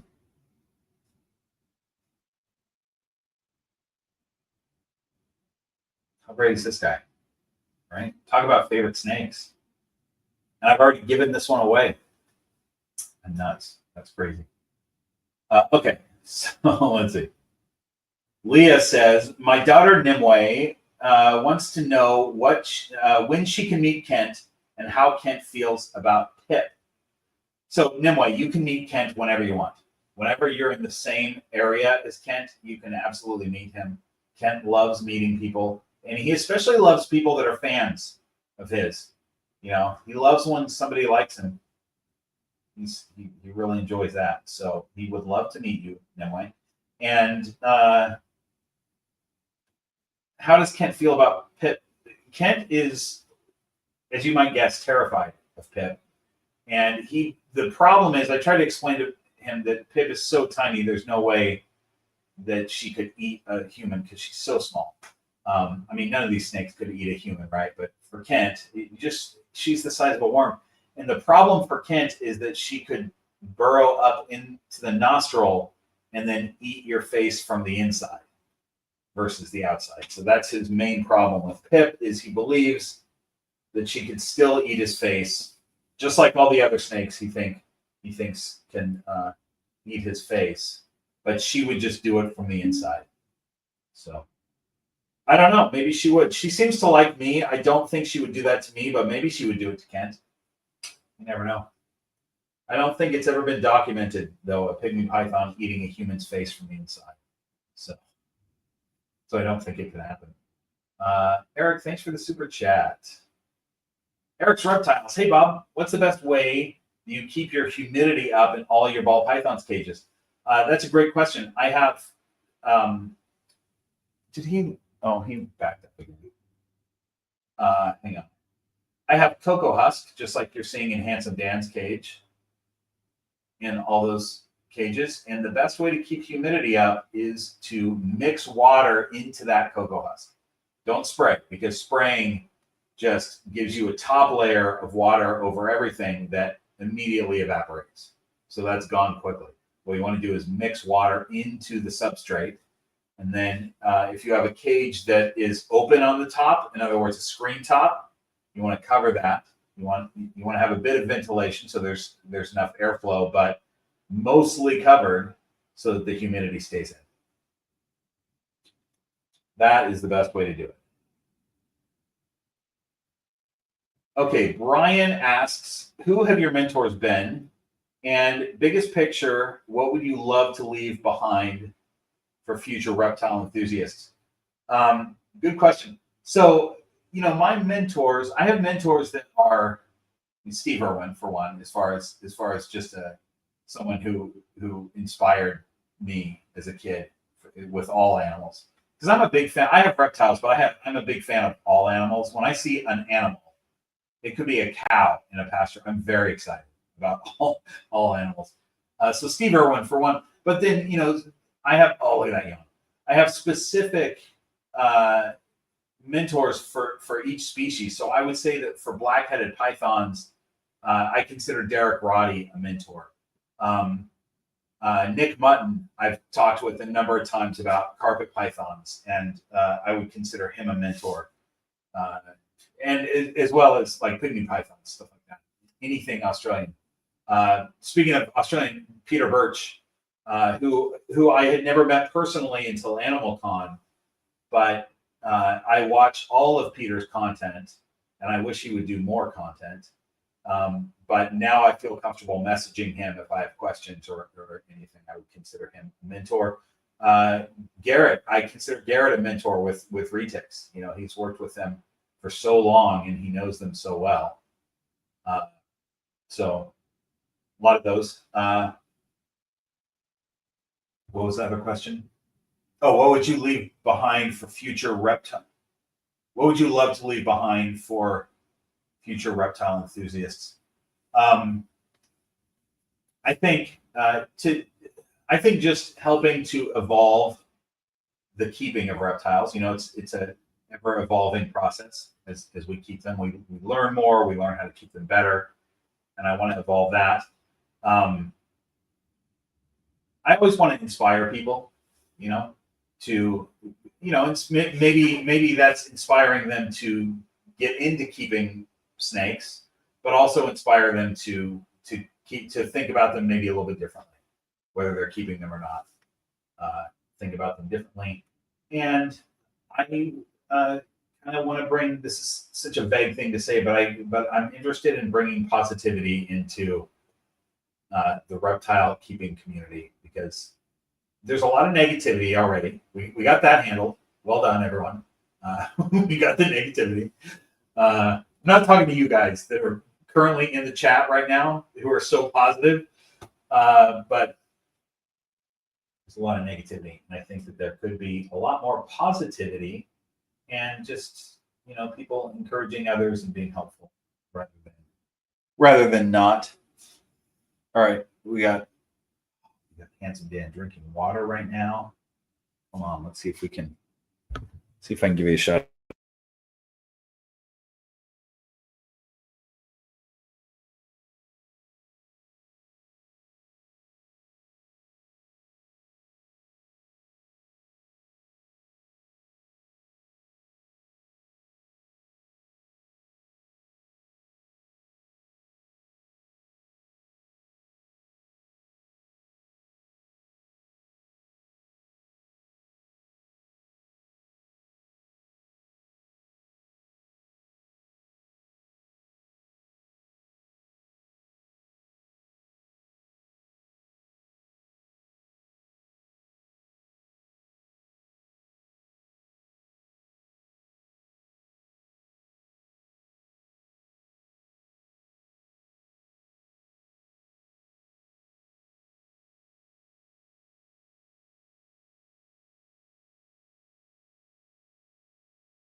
Sorry, guys. I'm muted again.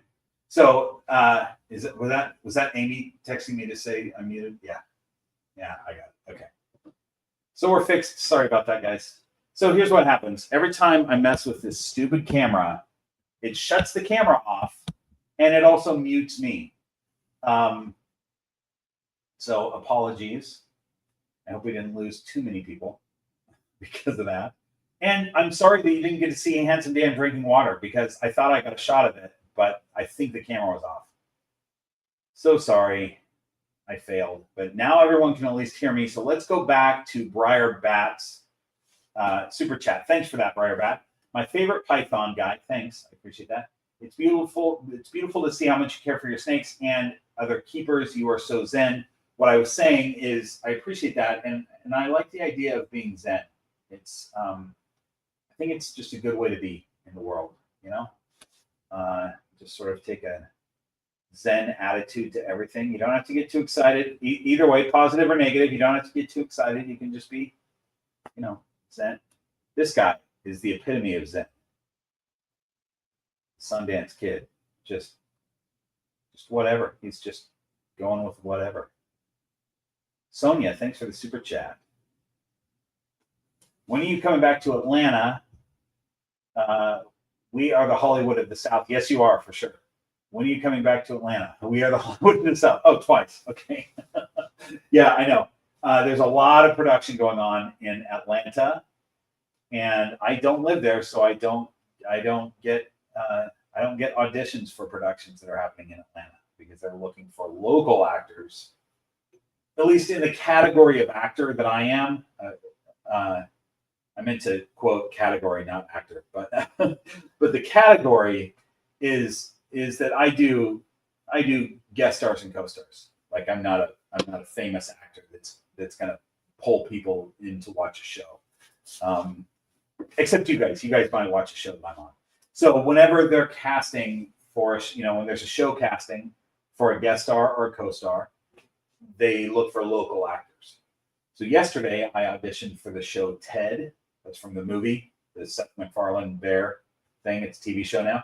So I auditioned for that as a co-star. And they shoot here locally. If that was shooting in Atlanta, I would have never seen that audition. So anyway, I quite enjoyed my recent trip to Atlanta. That was a good time. I'd like to come back for sure. Sean, thanks for the super chat. Hey, Bob, thanks for the great videos. What is the best way, in your opinion, to heat a cage for a BCI? I'm thinking about getting one. That's a great question. I would say, you're probably going to get a baby.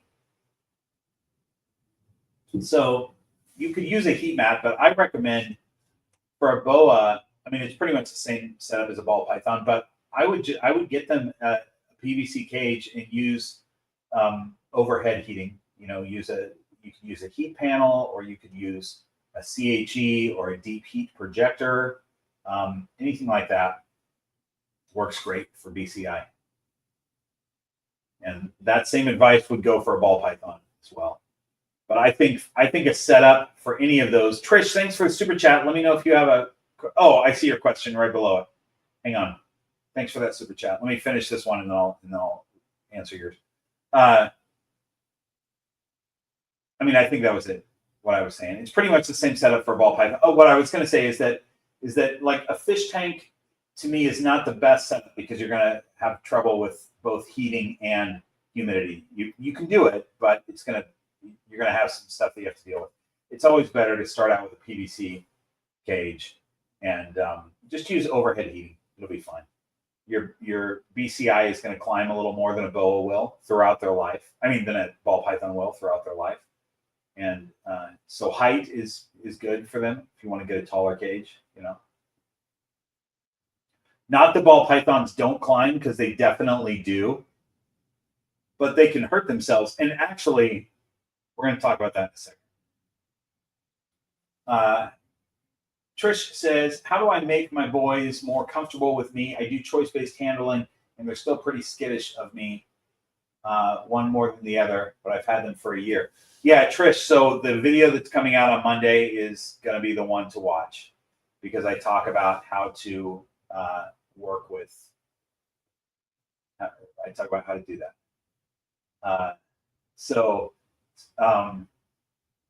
I actually had a video that came out. When did that video come out? I can't remember, but it was recently about handling, where I talk about, choice-based handling is great. I think it works really well, but it's not practical for most keepers to do 100% choice-based. So I have a video that I did where I talk about ways that I work with a snake, and I'm using a baby snake as an example that is choice-based, but also not choice-based. So some things that you can do where you're not totally freaking them out all the time. So make sure you watch that video, and then look at the video that's coming out on Monday on how to socialize an adult snake, because even though your snakes might not be exactly adults yet, and they might be a little bit socialized at this point, those techniques will still help. So it's a big question though, so I don't want to cover it all just in this answer, but that last video that I put out a few weeks ago and the one coming up have a lot of good stuff for you.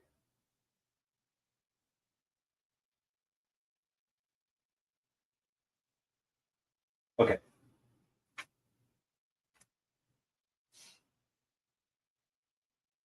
We're almost at the end of this, you guys. Oh, we are, because we're at the last question. And it's from Roger at Great Family Snakes. I would love to hear what reptile shows you plan to attend next year. Great question, Roger. I will be attending, well, for sure, Pomona, because I always do Pomona. I try to do the show that same company puts on in Anaheim, but I'm often out of town performing during that one. But so the Southern California shows I try to get to as much as I can. I'm going to try to get to Tenley this year, and I've said that the last 2 years in a row, and I have not been able to make it, but I am going to try to get to Tenley. And I may do the one in the Northwest in is it in Issaquah? Is that where the Northwest Reptile Show is? I think so. But it would be cool to make it to others. I just don't. I don't know. We'll see. I'm trying to. With my Patreon, I'm trying to schedule some different herping events around the country where we can all meet up together and go herping. So if I can combine that with a reptile show in that area, that would be really good to do. So we'll see. Oh yeah, and I might do the Sacramento show too. I haven't been to that one, and that's not too far away. Allie Tom, I probably won't be doing New York shows. The SAC show I probably will. New York, I don't have plans to, but you never know. Possibly. Constrictors, yeah, David, you'll be with me you'll be with me at least for the next. I'm sure for the next one we do in the desert, Joshua Tree Trip.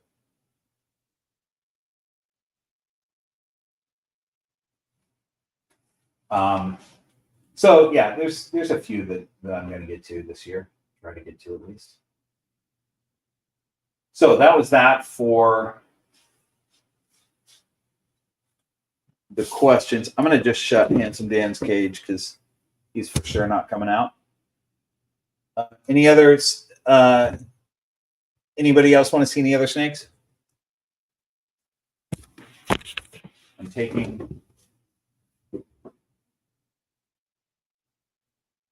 taking snake requests. Jen, thanks for the super chat. We should try to see if Southern Illinois snake road migration run is close enough to NARBC St. Louis. Yeah, Jen, will you get on that? Will you let me know? Because I love that idea. But I definitely will forget to check into that. That's a great idea, though. Love it. Anya, Desmasuku wants to see Anya. Haley wants to see Tiger Lily. I know Anya is in shed right now, but I don't know what stage of shit she's in. I feel like, you know, if they're a zombie, I don't want to mess with them, but if they're at least out of zombie phase, they're okay.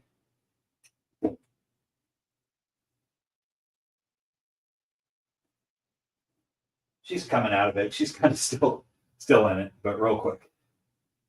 Here's an in shed Anya. She almost, to me, you probably can't see it in the camera, but when she's in shed, she almost looks purple. She's got this sort of weird purple tinge to her. I'm going to put her back. She doesn't want me messing with her. There you go.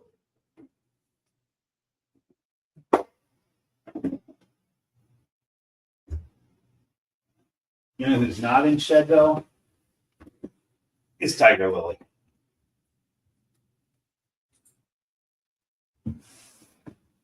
Oh, hi there, lady. Startled her. She was awake and moving, and she was not expecting the tub to be open.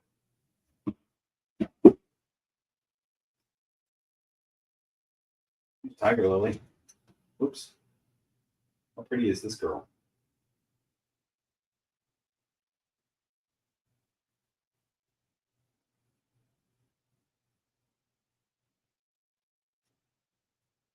This is a really cool snake. I like her a lot.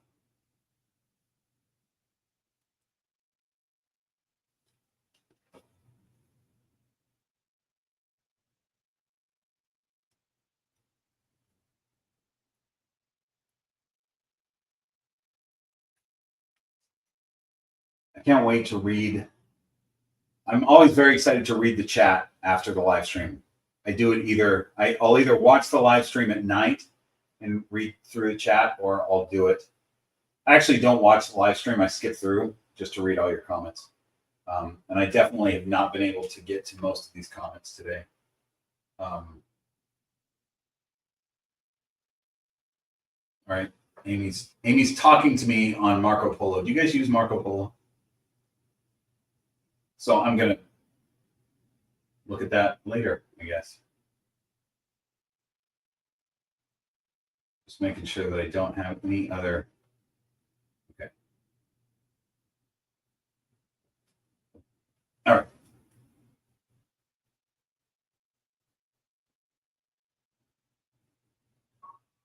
right. The metal 966 Kent's Axanthic I just showed. That was Anya. That is technically Kent's snake. Came from Roger Gray, who asked the final Patreon question. It came from Gray Family Snakes. You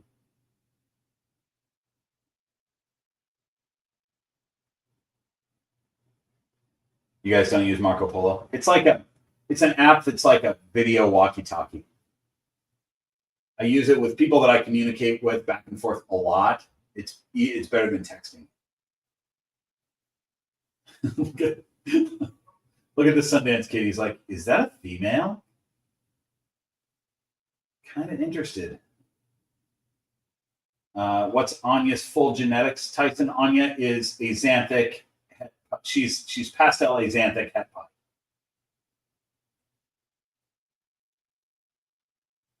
Leah, I could show you. I could show you Han. It's the only baby that I have that, at least that I can show on the live, because I have other babies that Patreon knows about. But Coleman, great question. When was the last time I was bit by one of my snakes? I don't even remember. It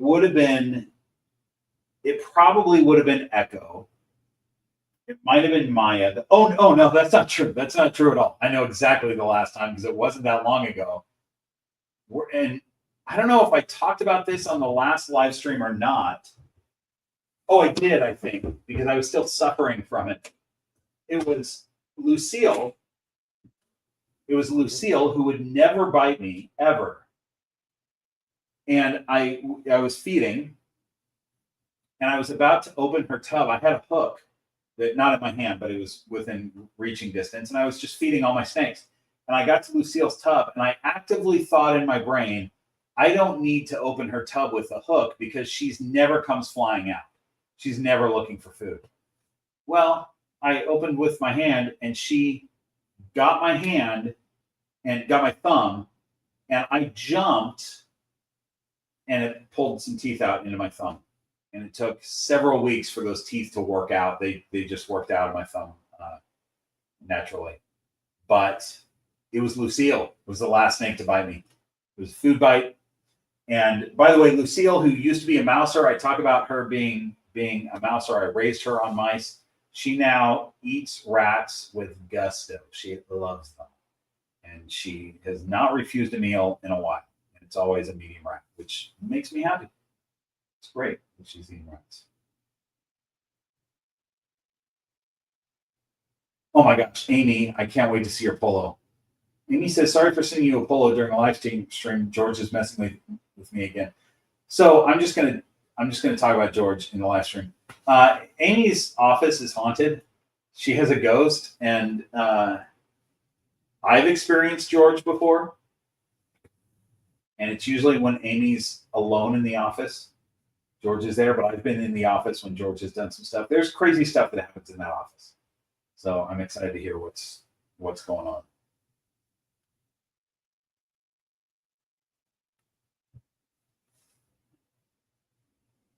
Like stuff, doors get opened and slammed a lot. Like doors that you walk through, but also covered doors. Stuff gets moved off of tables. Gets thrown off of tables. Clocks get thrown off the wall. Pens and pencils will just start rolling. It's pretty crazy. It's pretty crazy. Brian, this is a great question. How do you know his name is George? I'll just answer it. He was named George. So that is his name because they named him George.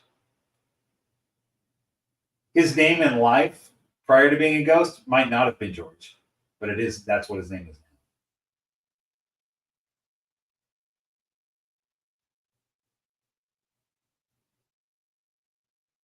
Someone was asking Tiger Lily's morphs. Let's see if I can remember. She's a lot of them. She is Spot Nose, Enchi, Orange Dream, Asphalt, Extreme Gene, Calico. Obviously, Calico. That's her. A lot white on her sides. 6 different genes.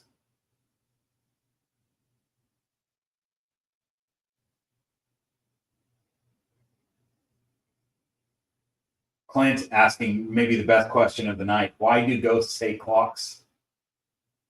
That's something that scientists have been trying to answer for years. We don't have any answer for that. Why do ghosts hate clocks?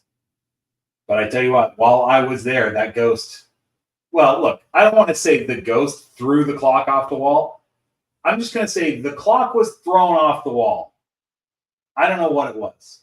That's what I'll say, because I try to be pragmatic about things. Trish, thanks for the super sticker. Do you have a question that goes along with that? I appreciate it. Yeah, you guys will have to ask Amy about her ghost experiences. She's got some really interesting ones. Even if you don't believe in ghosts and you're like, yeah, no. She's got some very compelling stuff. I've seen some compelling evidence.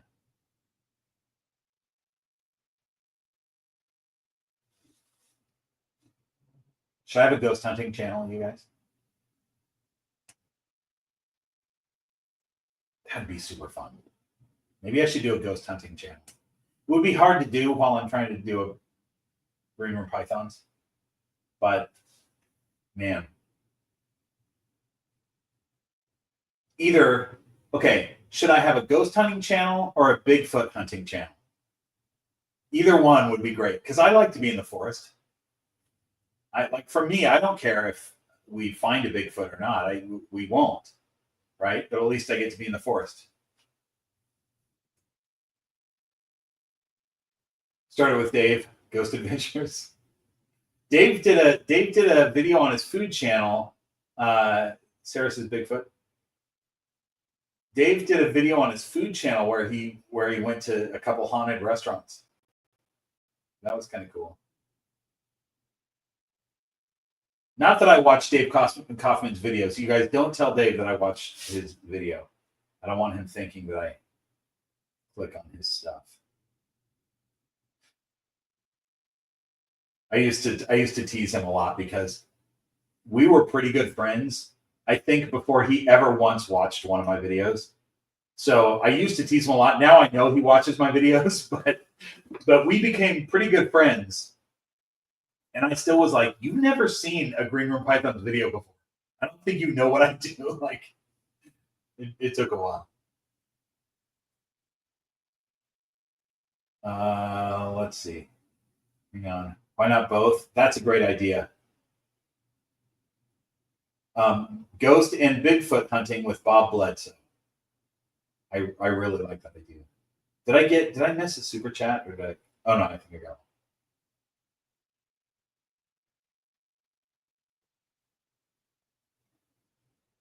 So I've got a friend who I went to grade school with, my friend Patrick. And Patrick in grade school, he was kind of this eccentric, hyperactive kid. And now he's an eccentric, hyperactive adult. And we both live in Los Angeles. We caught up years ago. We got together and sort of caught up. But he invited me. He wants me to come over and play music with him because he's got this whole music studio set up in his garage, and he plays folk music, and he knows that I play banjo and stuff. So he wanted to go to a concert with me. So we went to this concert. We went and saw, what's the name of the band? They're a folk band that I didn't know, but it's Patrick's favorite. Blind Pilot. Does anybody know Blind Pilot? They're a band out of Portland. Really good. Anyway, so we go there, and this is the other, by the way, I'm talking about this because this is the other channel that I could possibly do that kind of goes along with ghost hunting and Bigfoot hunting. Patrick is, first of all, gold mining. He's all into going to gold mining places and trying to find gold, but also treasure hunting. And he's telling me, like, this is before the concert started. We got in there and we're standing there in this big group of people. He's telling me this long story about this buried treasure that's somewhere near this area.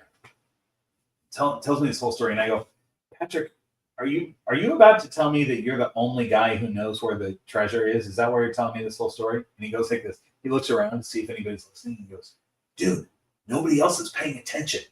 He was so serious that he knows where this treasure is.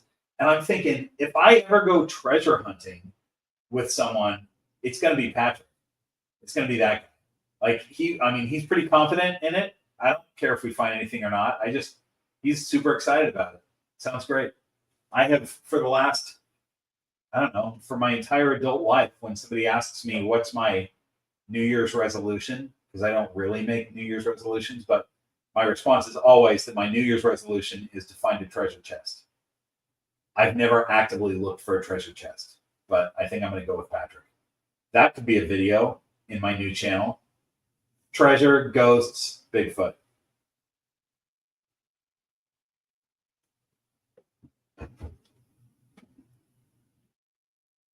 Yeah, Clint knows. Gold mining and treasure hunting are the same thing. Yeah, for sure.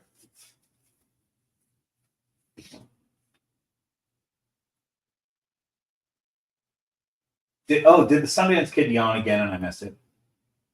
I always enjoy a snake yawn. Allison, thanks for the super chat.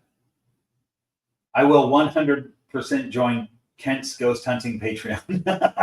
What if it's Kent's ghost hunting channel? What if I could get Kent to go on a ghost hunt? That might be tough. He's not super brave. You guys might not know this about Kent, but he's not the bravest of individuals. Desimasuku _87. Thanks for the super chat. I volunteer to join you on ghost hunts. Nobody ever wants to go with me because they say I attract them. Oh, cool. So always was alone in cemeteries and hospitals. Oh, dude, you for sure can come. If you attract ghosts, that's what we need. I've never, other than being in Amy's office and seeing the stuff that I saw, I've never had real ghost experiences. Like I for sure have never actually seen a ghost. There have been times where I'm like, oh, I think I saw a ghost. I think I saw something. Like I saw something once in broad daylight in Trish, thanks for the super chat. Hang on. Do you have a question to go with that? Okay, I just saw your comment where you say, I don't know why I can't put my question with the super chat. Sorry. Okay, here it is. Wait. So my 2-year-old is nearly 4 feet, and people don't believe me when I say that he's a total mouser and refuses to eat rats. He will not eat more than 1 jumbo mouse per week. Is this okay? Yeah, especially if it's a male. That's fine. You know, we feed. I don't feed my males any more than a small rat every 2 weeks. So 1 jumbo mouse every week is actually a little bit more food than that. So that's fine. No problem. There are people that will say that mice, like feeding your snake mice is like feeding a child cake. That's not true at all. Mice are just fine. It's a rodent. It's just fine for ball pythons. The problem is the nutritional value is slightly less, but we're talking about like a handful of lettuce versus a handful of broccoli, right? It's still fine. It's like it's good, but the biggest problem is when the snake outgrows the size of a jumbo mouse, then you got to feed them multiple. But if it's a male and they're eating once a week a jumbo mouse, they could eat that the rest of their life. That's totally fine. It's just not good for a breeding female necessarily.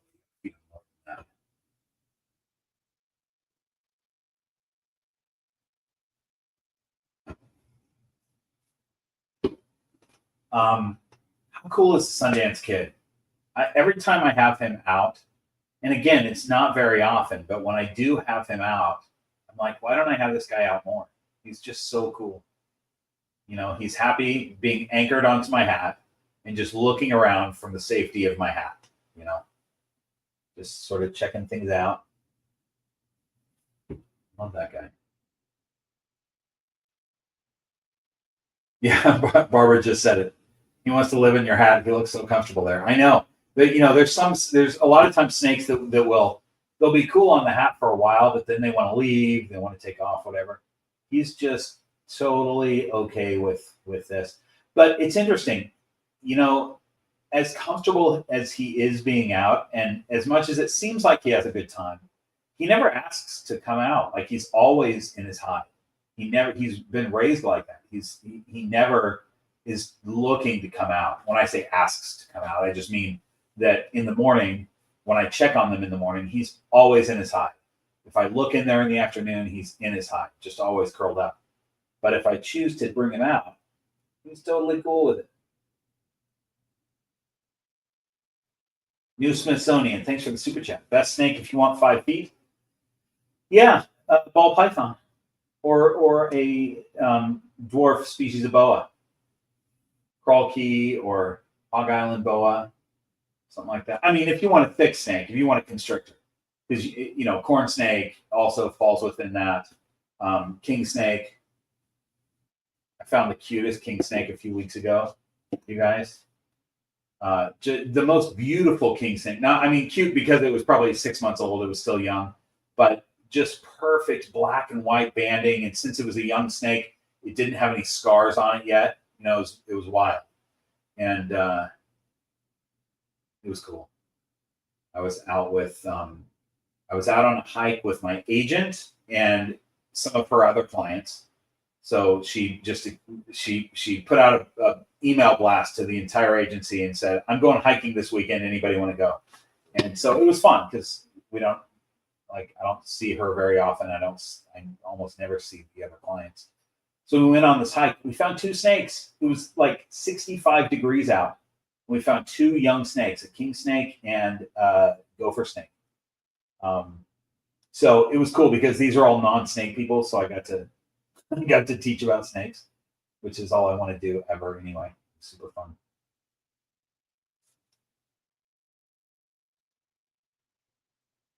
How great is the Sundance Kid? What do you think, though?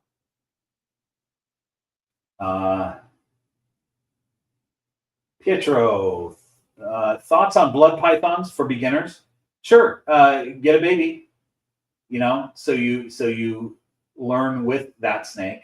I would not get an adult blood python as a beginner. Bloods have a reputation of being bitey, but the reason I think is that they're less common to keep as a pet than a ball python, and many people who keep them as pets are breeders, and they have a whole bunch of them, and they don't have time to work with that snake. So they got a whole bunch of these big blood pythons. And they're like, oh yeah, these are crazy. That every time I open the tub, they're striking, whatever. Well, it's because they never work with them. So if you got a baby blood python, they're absolutely beautiful. I mean, whether you get a morph or not, it's going to be an insanely beautiful snake, right? They're patterning. I mean, you work with it from a baby, it's going to be just like any other snake. It'll be fine. But if it grows up and becomes these big, fat, powerful short-tail pythons that they are, and it's not socialized, then you got a snake that can give you a pretty significant bite. It's not going to send you to the hospital, but they are strong and fast and powerful. So, but yeah, get a baby. They're great. Do all the research, like I always say. Do as much research as you can. Know that species.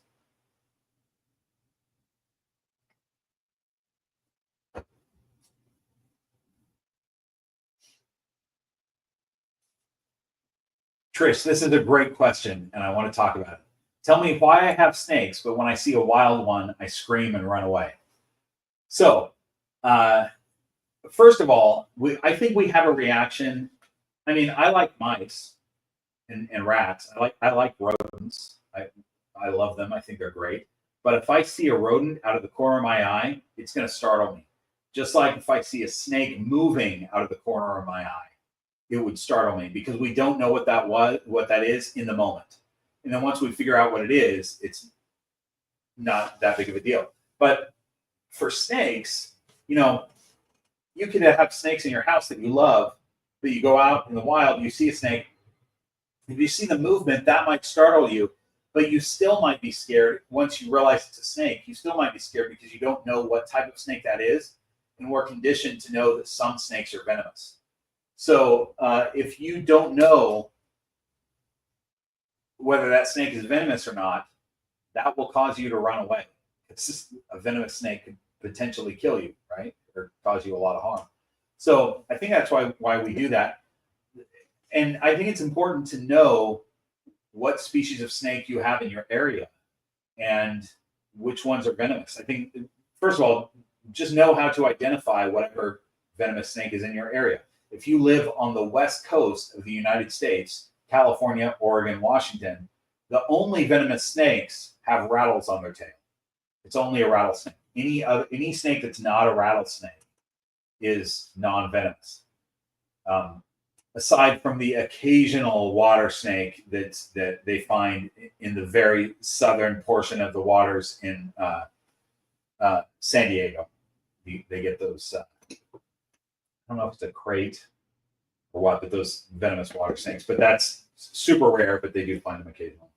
As you get into Arizona, you'll find coral snakes. So you want to be able to identify those. And then as you go further east, there are a few other things. But once you are able to identify the venomous snakes, then you can know at least whether it's dangerous or not. And then you might get into identifying the other species just because it's interesting and you know what you got, when you see one. So pretty common though to be afraid just because of that potential venom and not knowing what it is.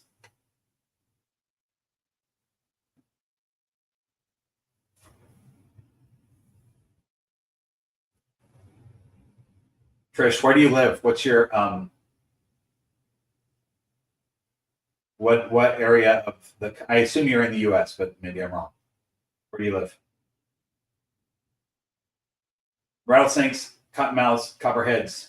Yeah, good to be able to identify those.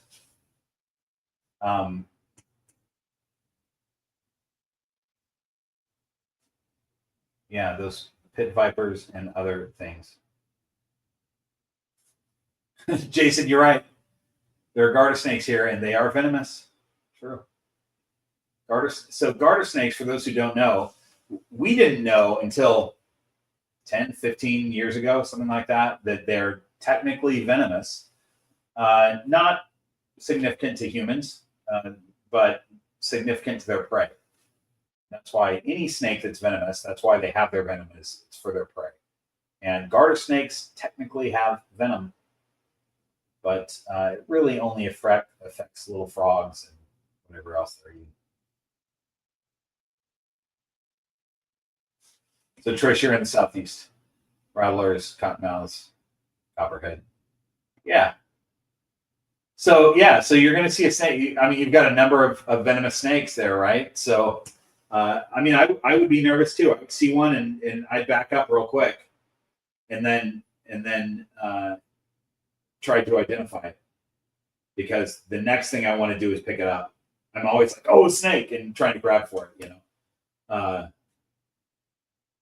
and when you have a number of potentially dangerous ones, you want to be able to, for sure, identify them before picking them up.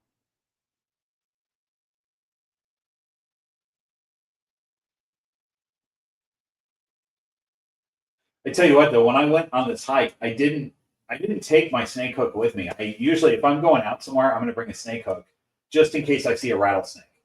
I don't need the hook for anything else, but I was like, it's cold out. I mean, when I left the house, it was in the 50s. It was really chilly because it was early in the morning. But as we got on this hike, it got into the mid 60s, and I still didn't think that we were going to find any snakes, but we come across this king snake that was just on the trail because the sun had just started to come out. It was like 65 or 68 degrees, something like that. Sun had just come out. So this little king snake had not figured out where it's going to be yet, and it needed to heat up. So we found that, and then we walked another maybe half mile and found a little, not bull snake. What am I trying to think of? Because I've had enough whiskey, I'm not thinking of words now. Little gopher snake that was in the same situation. Little, probably 6-month-old, this year's baby, gopher snake, and he was just right in the middle of the trail. It was cool to find 2 snakes when I wasn't looking for them. So I went with a buddy last weekend because he wanted to go out and he wanted to go in Malibu and look for snakes. And I was like, I doubt we're going to find them. But I found a couple weeks ago, so you never know. And I purposely didn't bring my snake stuff because it would jinx us. I didn't bring a selfie stick for my camera or anything because it would jinx us. We didn't find anything. We found a couple of cold lizards, but we did not find any snakes. I think we're done for snakes for the season. So,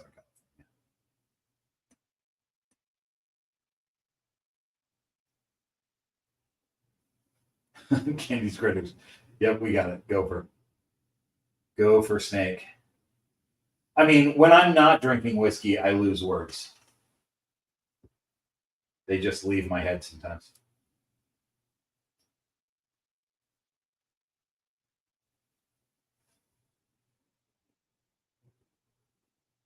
Erica found a baby rattlesnake on the porch, tried to pick it up because she didn't know. Redirect him off the porch. He's running into the house over and over. Little dude lost his mind. Yeah, you got to be careful. So, for people who live in rattlesnake country, it's really common to see those babies near your house, in the garage. I mean, any age rattlesnake in the garage, because that's basically a cave for them. They can find all kinds of stuff to hide behind. And that's what they're looking for in the wintertime, because they're going to hibernate in the winter. And the babies don't know what they're doing yet. So you'll see them pretty much anywhere because they just haven't figured it out yet. And you got to be real careful. They do not deliver more venom than the adults. For those of you who have heard that myth, that's not a thing, but they definitely could deliver enough venom to be very problematic for you. It's still a hospital trip. and still anti-venom. And it's still in the United States very expensive if you get bit by a baby or an adult. But the baby is not worse than the adult, for sure. The adult would be worse.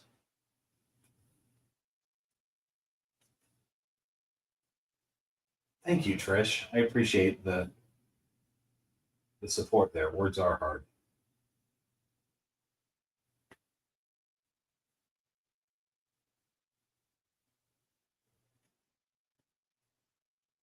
These are great snakes to find. Ringnecks, decays, and red bellies. Yeah.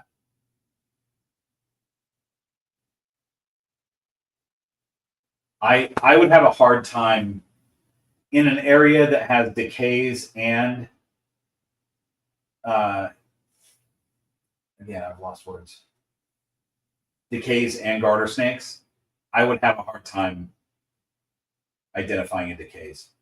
I would think that it's a baby garter snake, I think. Just because I haven't seen them enough. And to me, whenever I see a decays, it just looks like a baby garter snake.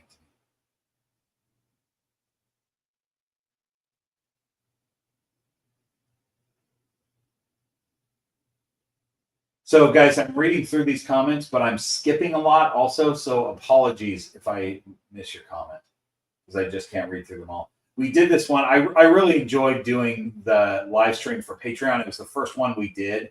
I mean, the first real one we did. We did some test ones a couple of weeks ago, but the last one we did was the first like official live stream. And it was cool because there wasn't as many people in the chat. And so I was able to almost keep up with the chat. But in these YouTube ones, it's harder.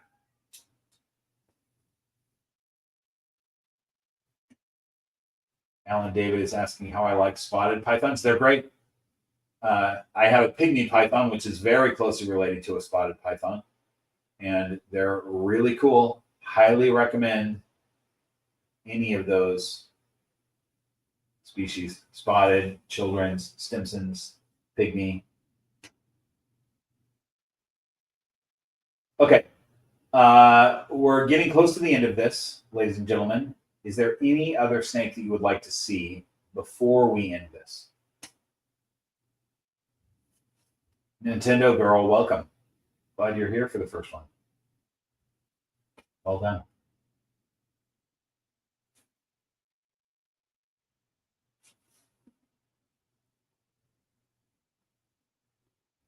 Hicks, this is a tough one to answer because there's so many ball python morphs. I mean, I'm always drawn to clown combos, clown and pied combos, but there's so many. And being at Canova recently, man, I saw so many stunning snakes. Oh, baby, that's right. That's right. Leah, you're right. I was going to get on out. Let me do that.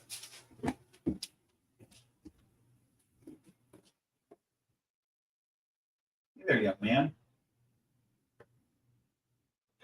Oh, you're okay. Oh, my goodness.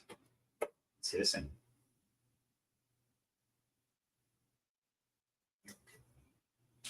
He's getting so much better. You know, I did that video with this snake being super shy and just always in a ball. And he was just hissing at me. But he's become so much better at being out and about. This is basically a ball right now. But he'll come out of it a lot quicker. I mean, he used to never come out of it. And I used to never see his head. You know, but he's hoping the camera focuses on him. Really? It's not going to? Unbelievable.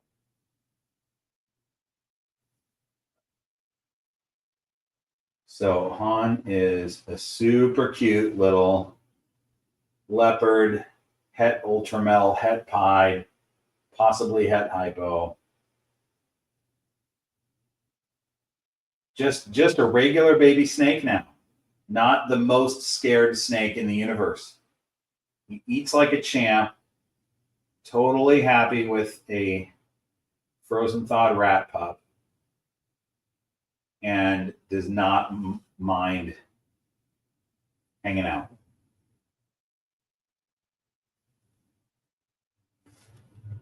not overly socialized, but he just acts like a normal ball python baby now, where he was the shyest ball python baby I ever hatched. Hicks is asking my thoughts on false water cobras. They're one of my favorite snake in the world, so I'm going to be biased. I will say that they're fantastic. Amy has one. Amy's is awesome. False water cobras require a large space, and they make a big mess. I mean, they have that reputation to make a big mess. I don't know if it's because people overfeed them or if they actually make a big mess. But those are the things to watch out for. But they seem to me, from the times that I've been able to work with adult false water cobras, they seem to me to have the level of intelligence or awareness that a retic has. They're just really cool, and I like them a lot. I got a snake coming off my hat to see this baby. Very interested for some reason.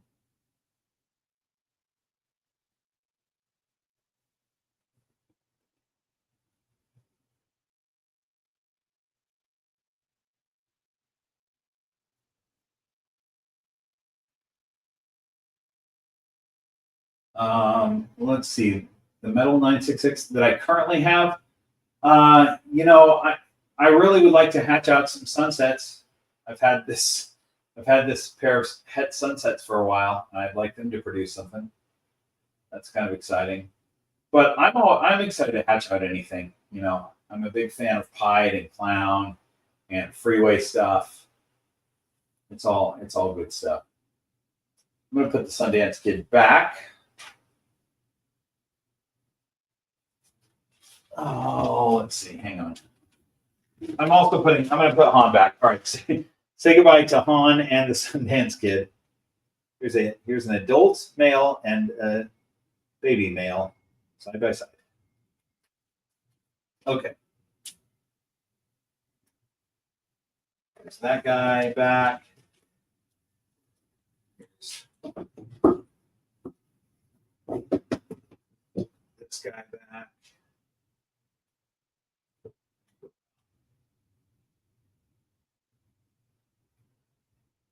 You guys are just talking amongst yourselves, right? Okay.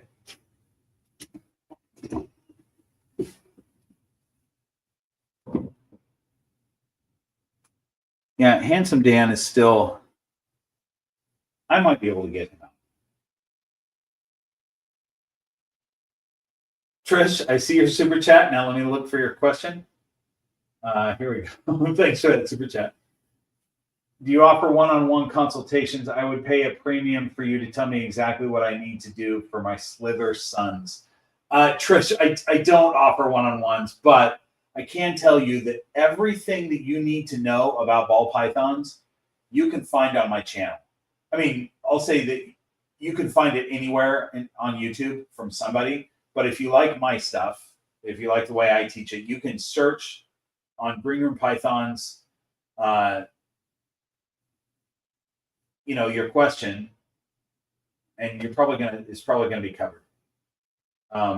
At this point on the channel, I'm sometimes covering the same stuff, but I'm trying to teach it in a different way, which I think is helpful for people. And I can continue doing that for a long time. But at this point, I feel like just about every question you could have, there's a video on already, you know.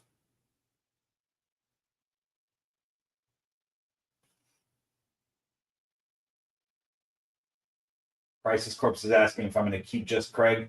I'm probably not. And even though I love that snake, the fact is that I currently have too many ball pythons, and for the breeding program, I don't need a male banana pie.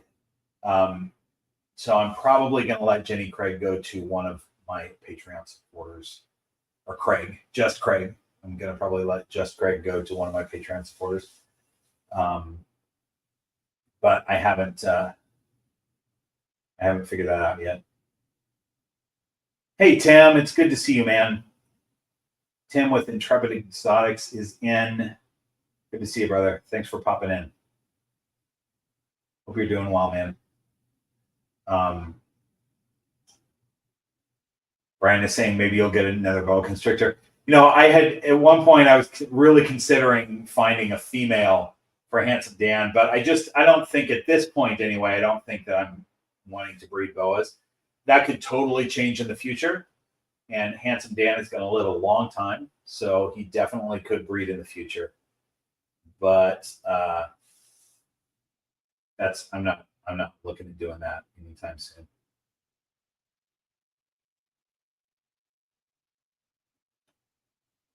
Eric is asking, when are you going to feel qualified to answer breeding questions? I know you're new, but I trust you to say what you know. Okay, so it's a good question, Erica. Here's the thing. It's not that I don't feel like I'm qualified. I am new to breeding.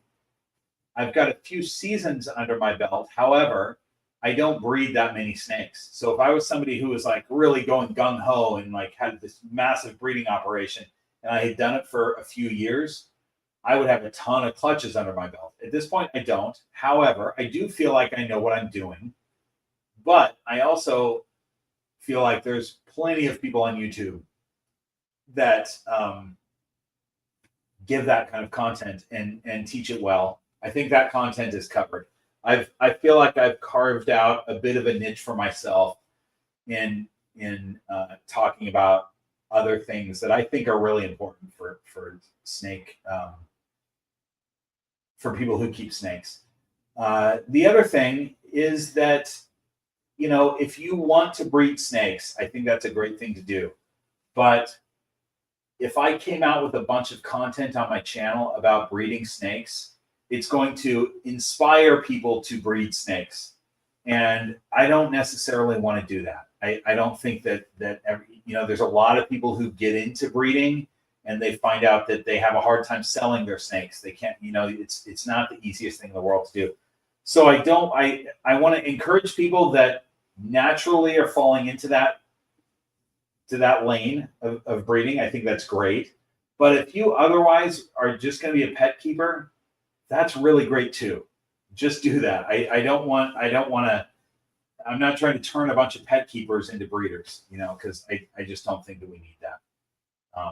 It's not the easiest road to go as far as there's some snakes that are easy to breed, but then once you have a whole bunch of babies that you've got to feed, how are you going to rehome them?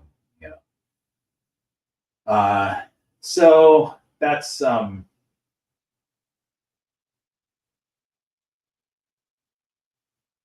yeah. So okay, Erica, I see what you're saying. That's actually why I want the information from you. A lot of available info doesn't apply to smaller operation with the approach you have. Yeah. So I do talk about breeding occasionally, but it's usually within, I have definitely a hobby level of a breeding operation. I have a total of 30 snakes, and many of them I will never breed. I think I have low 20s of breeding ball pythons. And I do talk about like enrichment, especially if you're keeping them in racks, in tubs, enrichment for the tubs and things that you can do as a breeder, even if it's just throwing a paper towel roll or toilet paper roll in the tub. That's something that it just gives them a little bit of enrichment rather than just paper and a water dish. And also, not that paper and a water dish, if you have hundreds of snakes, the most important thing is keeping them healthy, right? And for a snake, they're not interested in being socialized by a big monkey. So if you're keeping a bunch of snakes and you're not going to be working with them, there's no reason to get them habituated to you and socialized, right? So having them in a safe den, a species like a ball python that does well in a safe den like that, having them in a safe den and not being socialized is okay if that's the way they're going to be. But if they're going to a home where someone's going to handle them a lot, like me, I hang out with my snakes. I want them all socialized. I want them all habituated to me. So I give them opportunities to get their brains used to habituation. So my whole point is that I'm not down on large breeding operations because they're doing what they have to do to keep their snakes healthy. So there's a lot that I could say about that. But my point is that I just don't want to be a breeding channel. I may end up doing some of that content on Patreon, possibly. And if I decide to do that, I'll make that announcement. But I don't think my channel, other than doing some genetic stuff and giving you updates on clutches and things like that, I don't think it's going to be a breeding heavy channel ever. I think there's a real dearth of behavior information about snakes and keeping information. There's a lot of keeping information if you're going to breed them, but there's not a lot of keeping information if you just have one snake or a handful of snakes. Even the 29, I have exactly 29 right now. The 29 that I have, I consider a handful. It's not even a lot.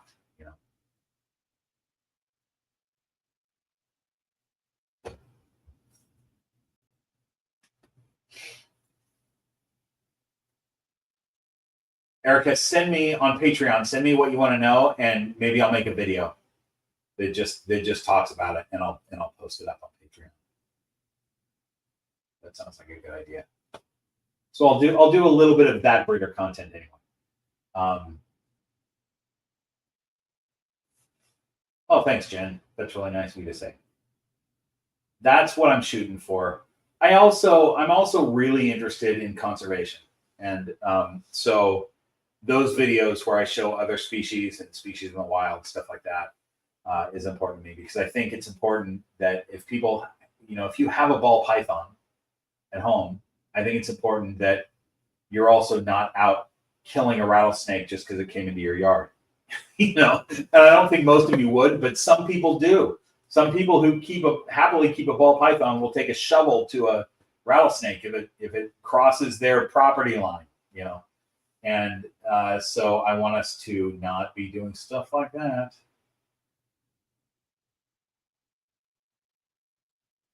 Tim, this is a really good point. There's so much breeding content, but I think the novelty of breeding wears off quick for most folks. It does. I think that's a really common thing. There's also a problem with the novelty of keeping a snake wears off sometimes. And that's usually for younger people, I think, like a teenager who's like, I want to get a snake. And they have it for a couple months, and then it's like the snake gets neglected because the novelty wore off. But that happens a lot with adults with breeding because it is work. There's a lot to it. So I recommend, even though I do breed, because snakes are kind of my life, so of course I'm going to breed. But I think for most people, you're going to get a lot out of just keeping a snake or a handful of snakes, however many you want to be able to keep. It's not too much on you. You can get a lot out of just keeping. I just keep Handsome Dan. Love that guy. There's a lot of snakes that I'm just keeping. I plan to breed my reticulated pythons at some point, but right now I just keep them, and maybe I'll end up with a male at some point and put them together. But I get a lot out of just keeping them.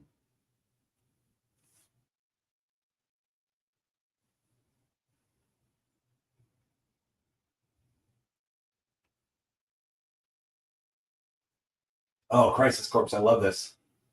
I still have my ball python from my teens, now in my 30s. Still love her. That's awesome. I love that you've kept that snake for that long. So cool. I'm going to say that your name is pronounced Aeneas. Am I right? I hope I'm right. What does warm rat/mouse actually smell like? Is it so strong that it can become a deciding factor, like whether you want to keep snakes or not? I mean, not to me. The only time that I smell it actually is because we're not, if you thaw out a mouse or a rat, there's not much smell. There's a ton of smell that the snakes can pick up on their tongue when they tongue flick and get that tongue into their Jacobson's organ. They're picking up a lot of scent, but we can't pick that up very much. The only time that I really get a whiff is if I'm blowing a hairdryer on the rodent. But it's not bad. It's not like a terrible smell. It's just like, oh, I smell that animal. But it's not a dead, rotting, decaying smell because we're thawing out a fresh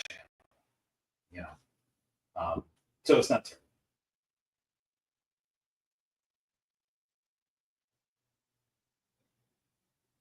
Okay, you guys, we are 2 hours and 46 minutes and 40 seconds into this. I think that's a good time to end it. You guys have been great. I'm excited to read the chat later on. Thanks for joining me. I'll see you probably on the 19th of December. I'll confirm later, but I think that's when our next live stream is going to be. All right. Bye, everybody.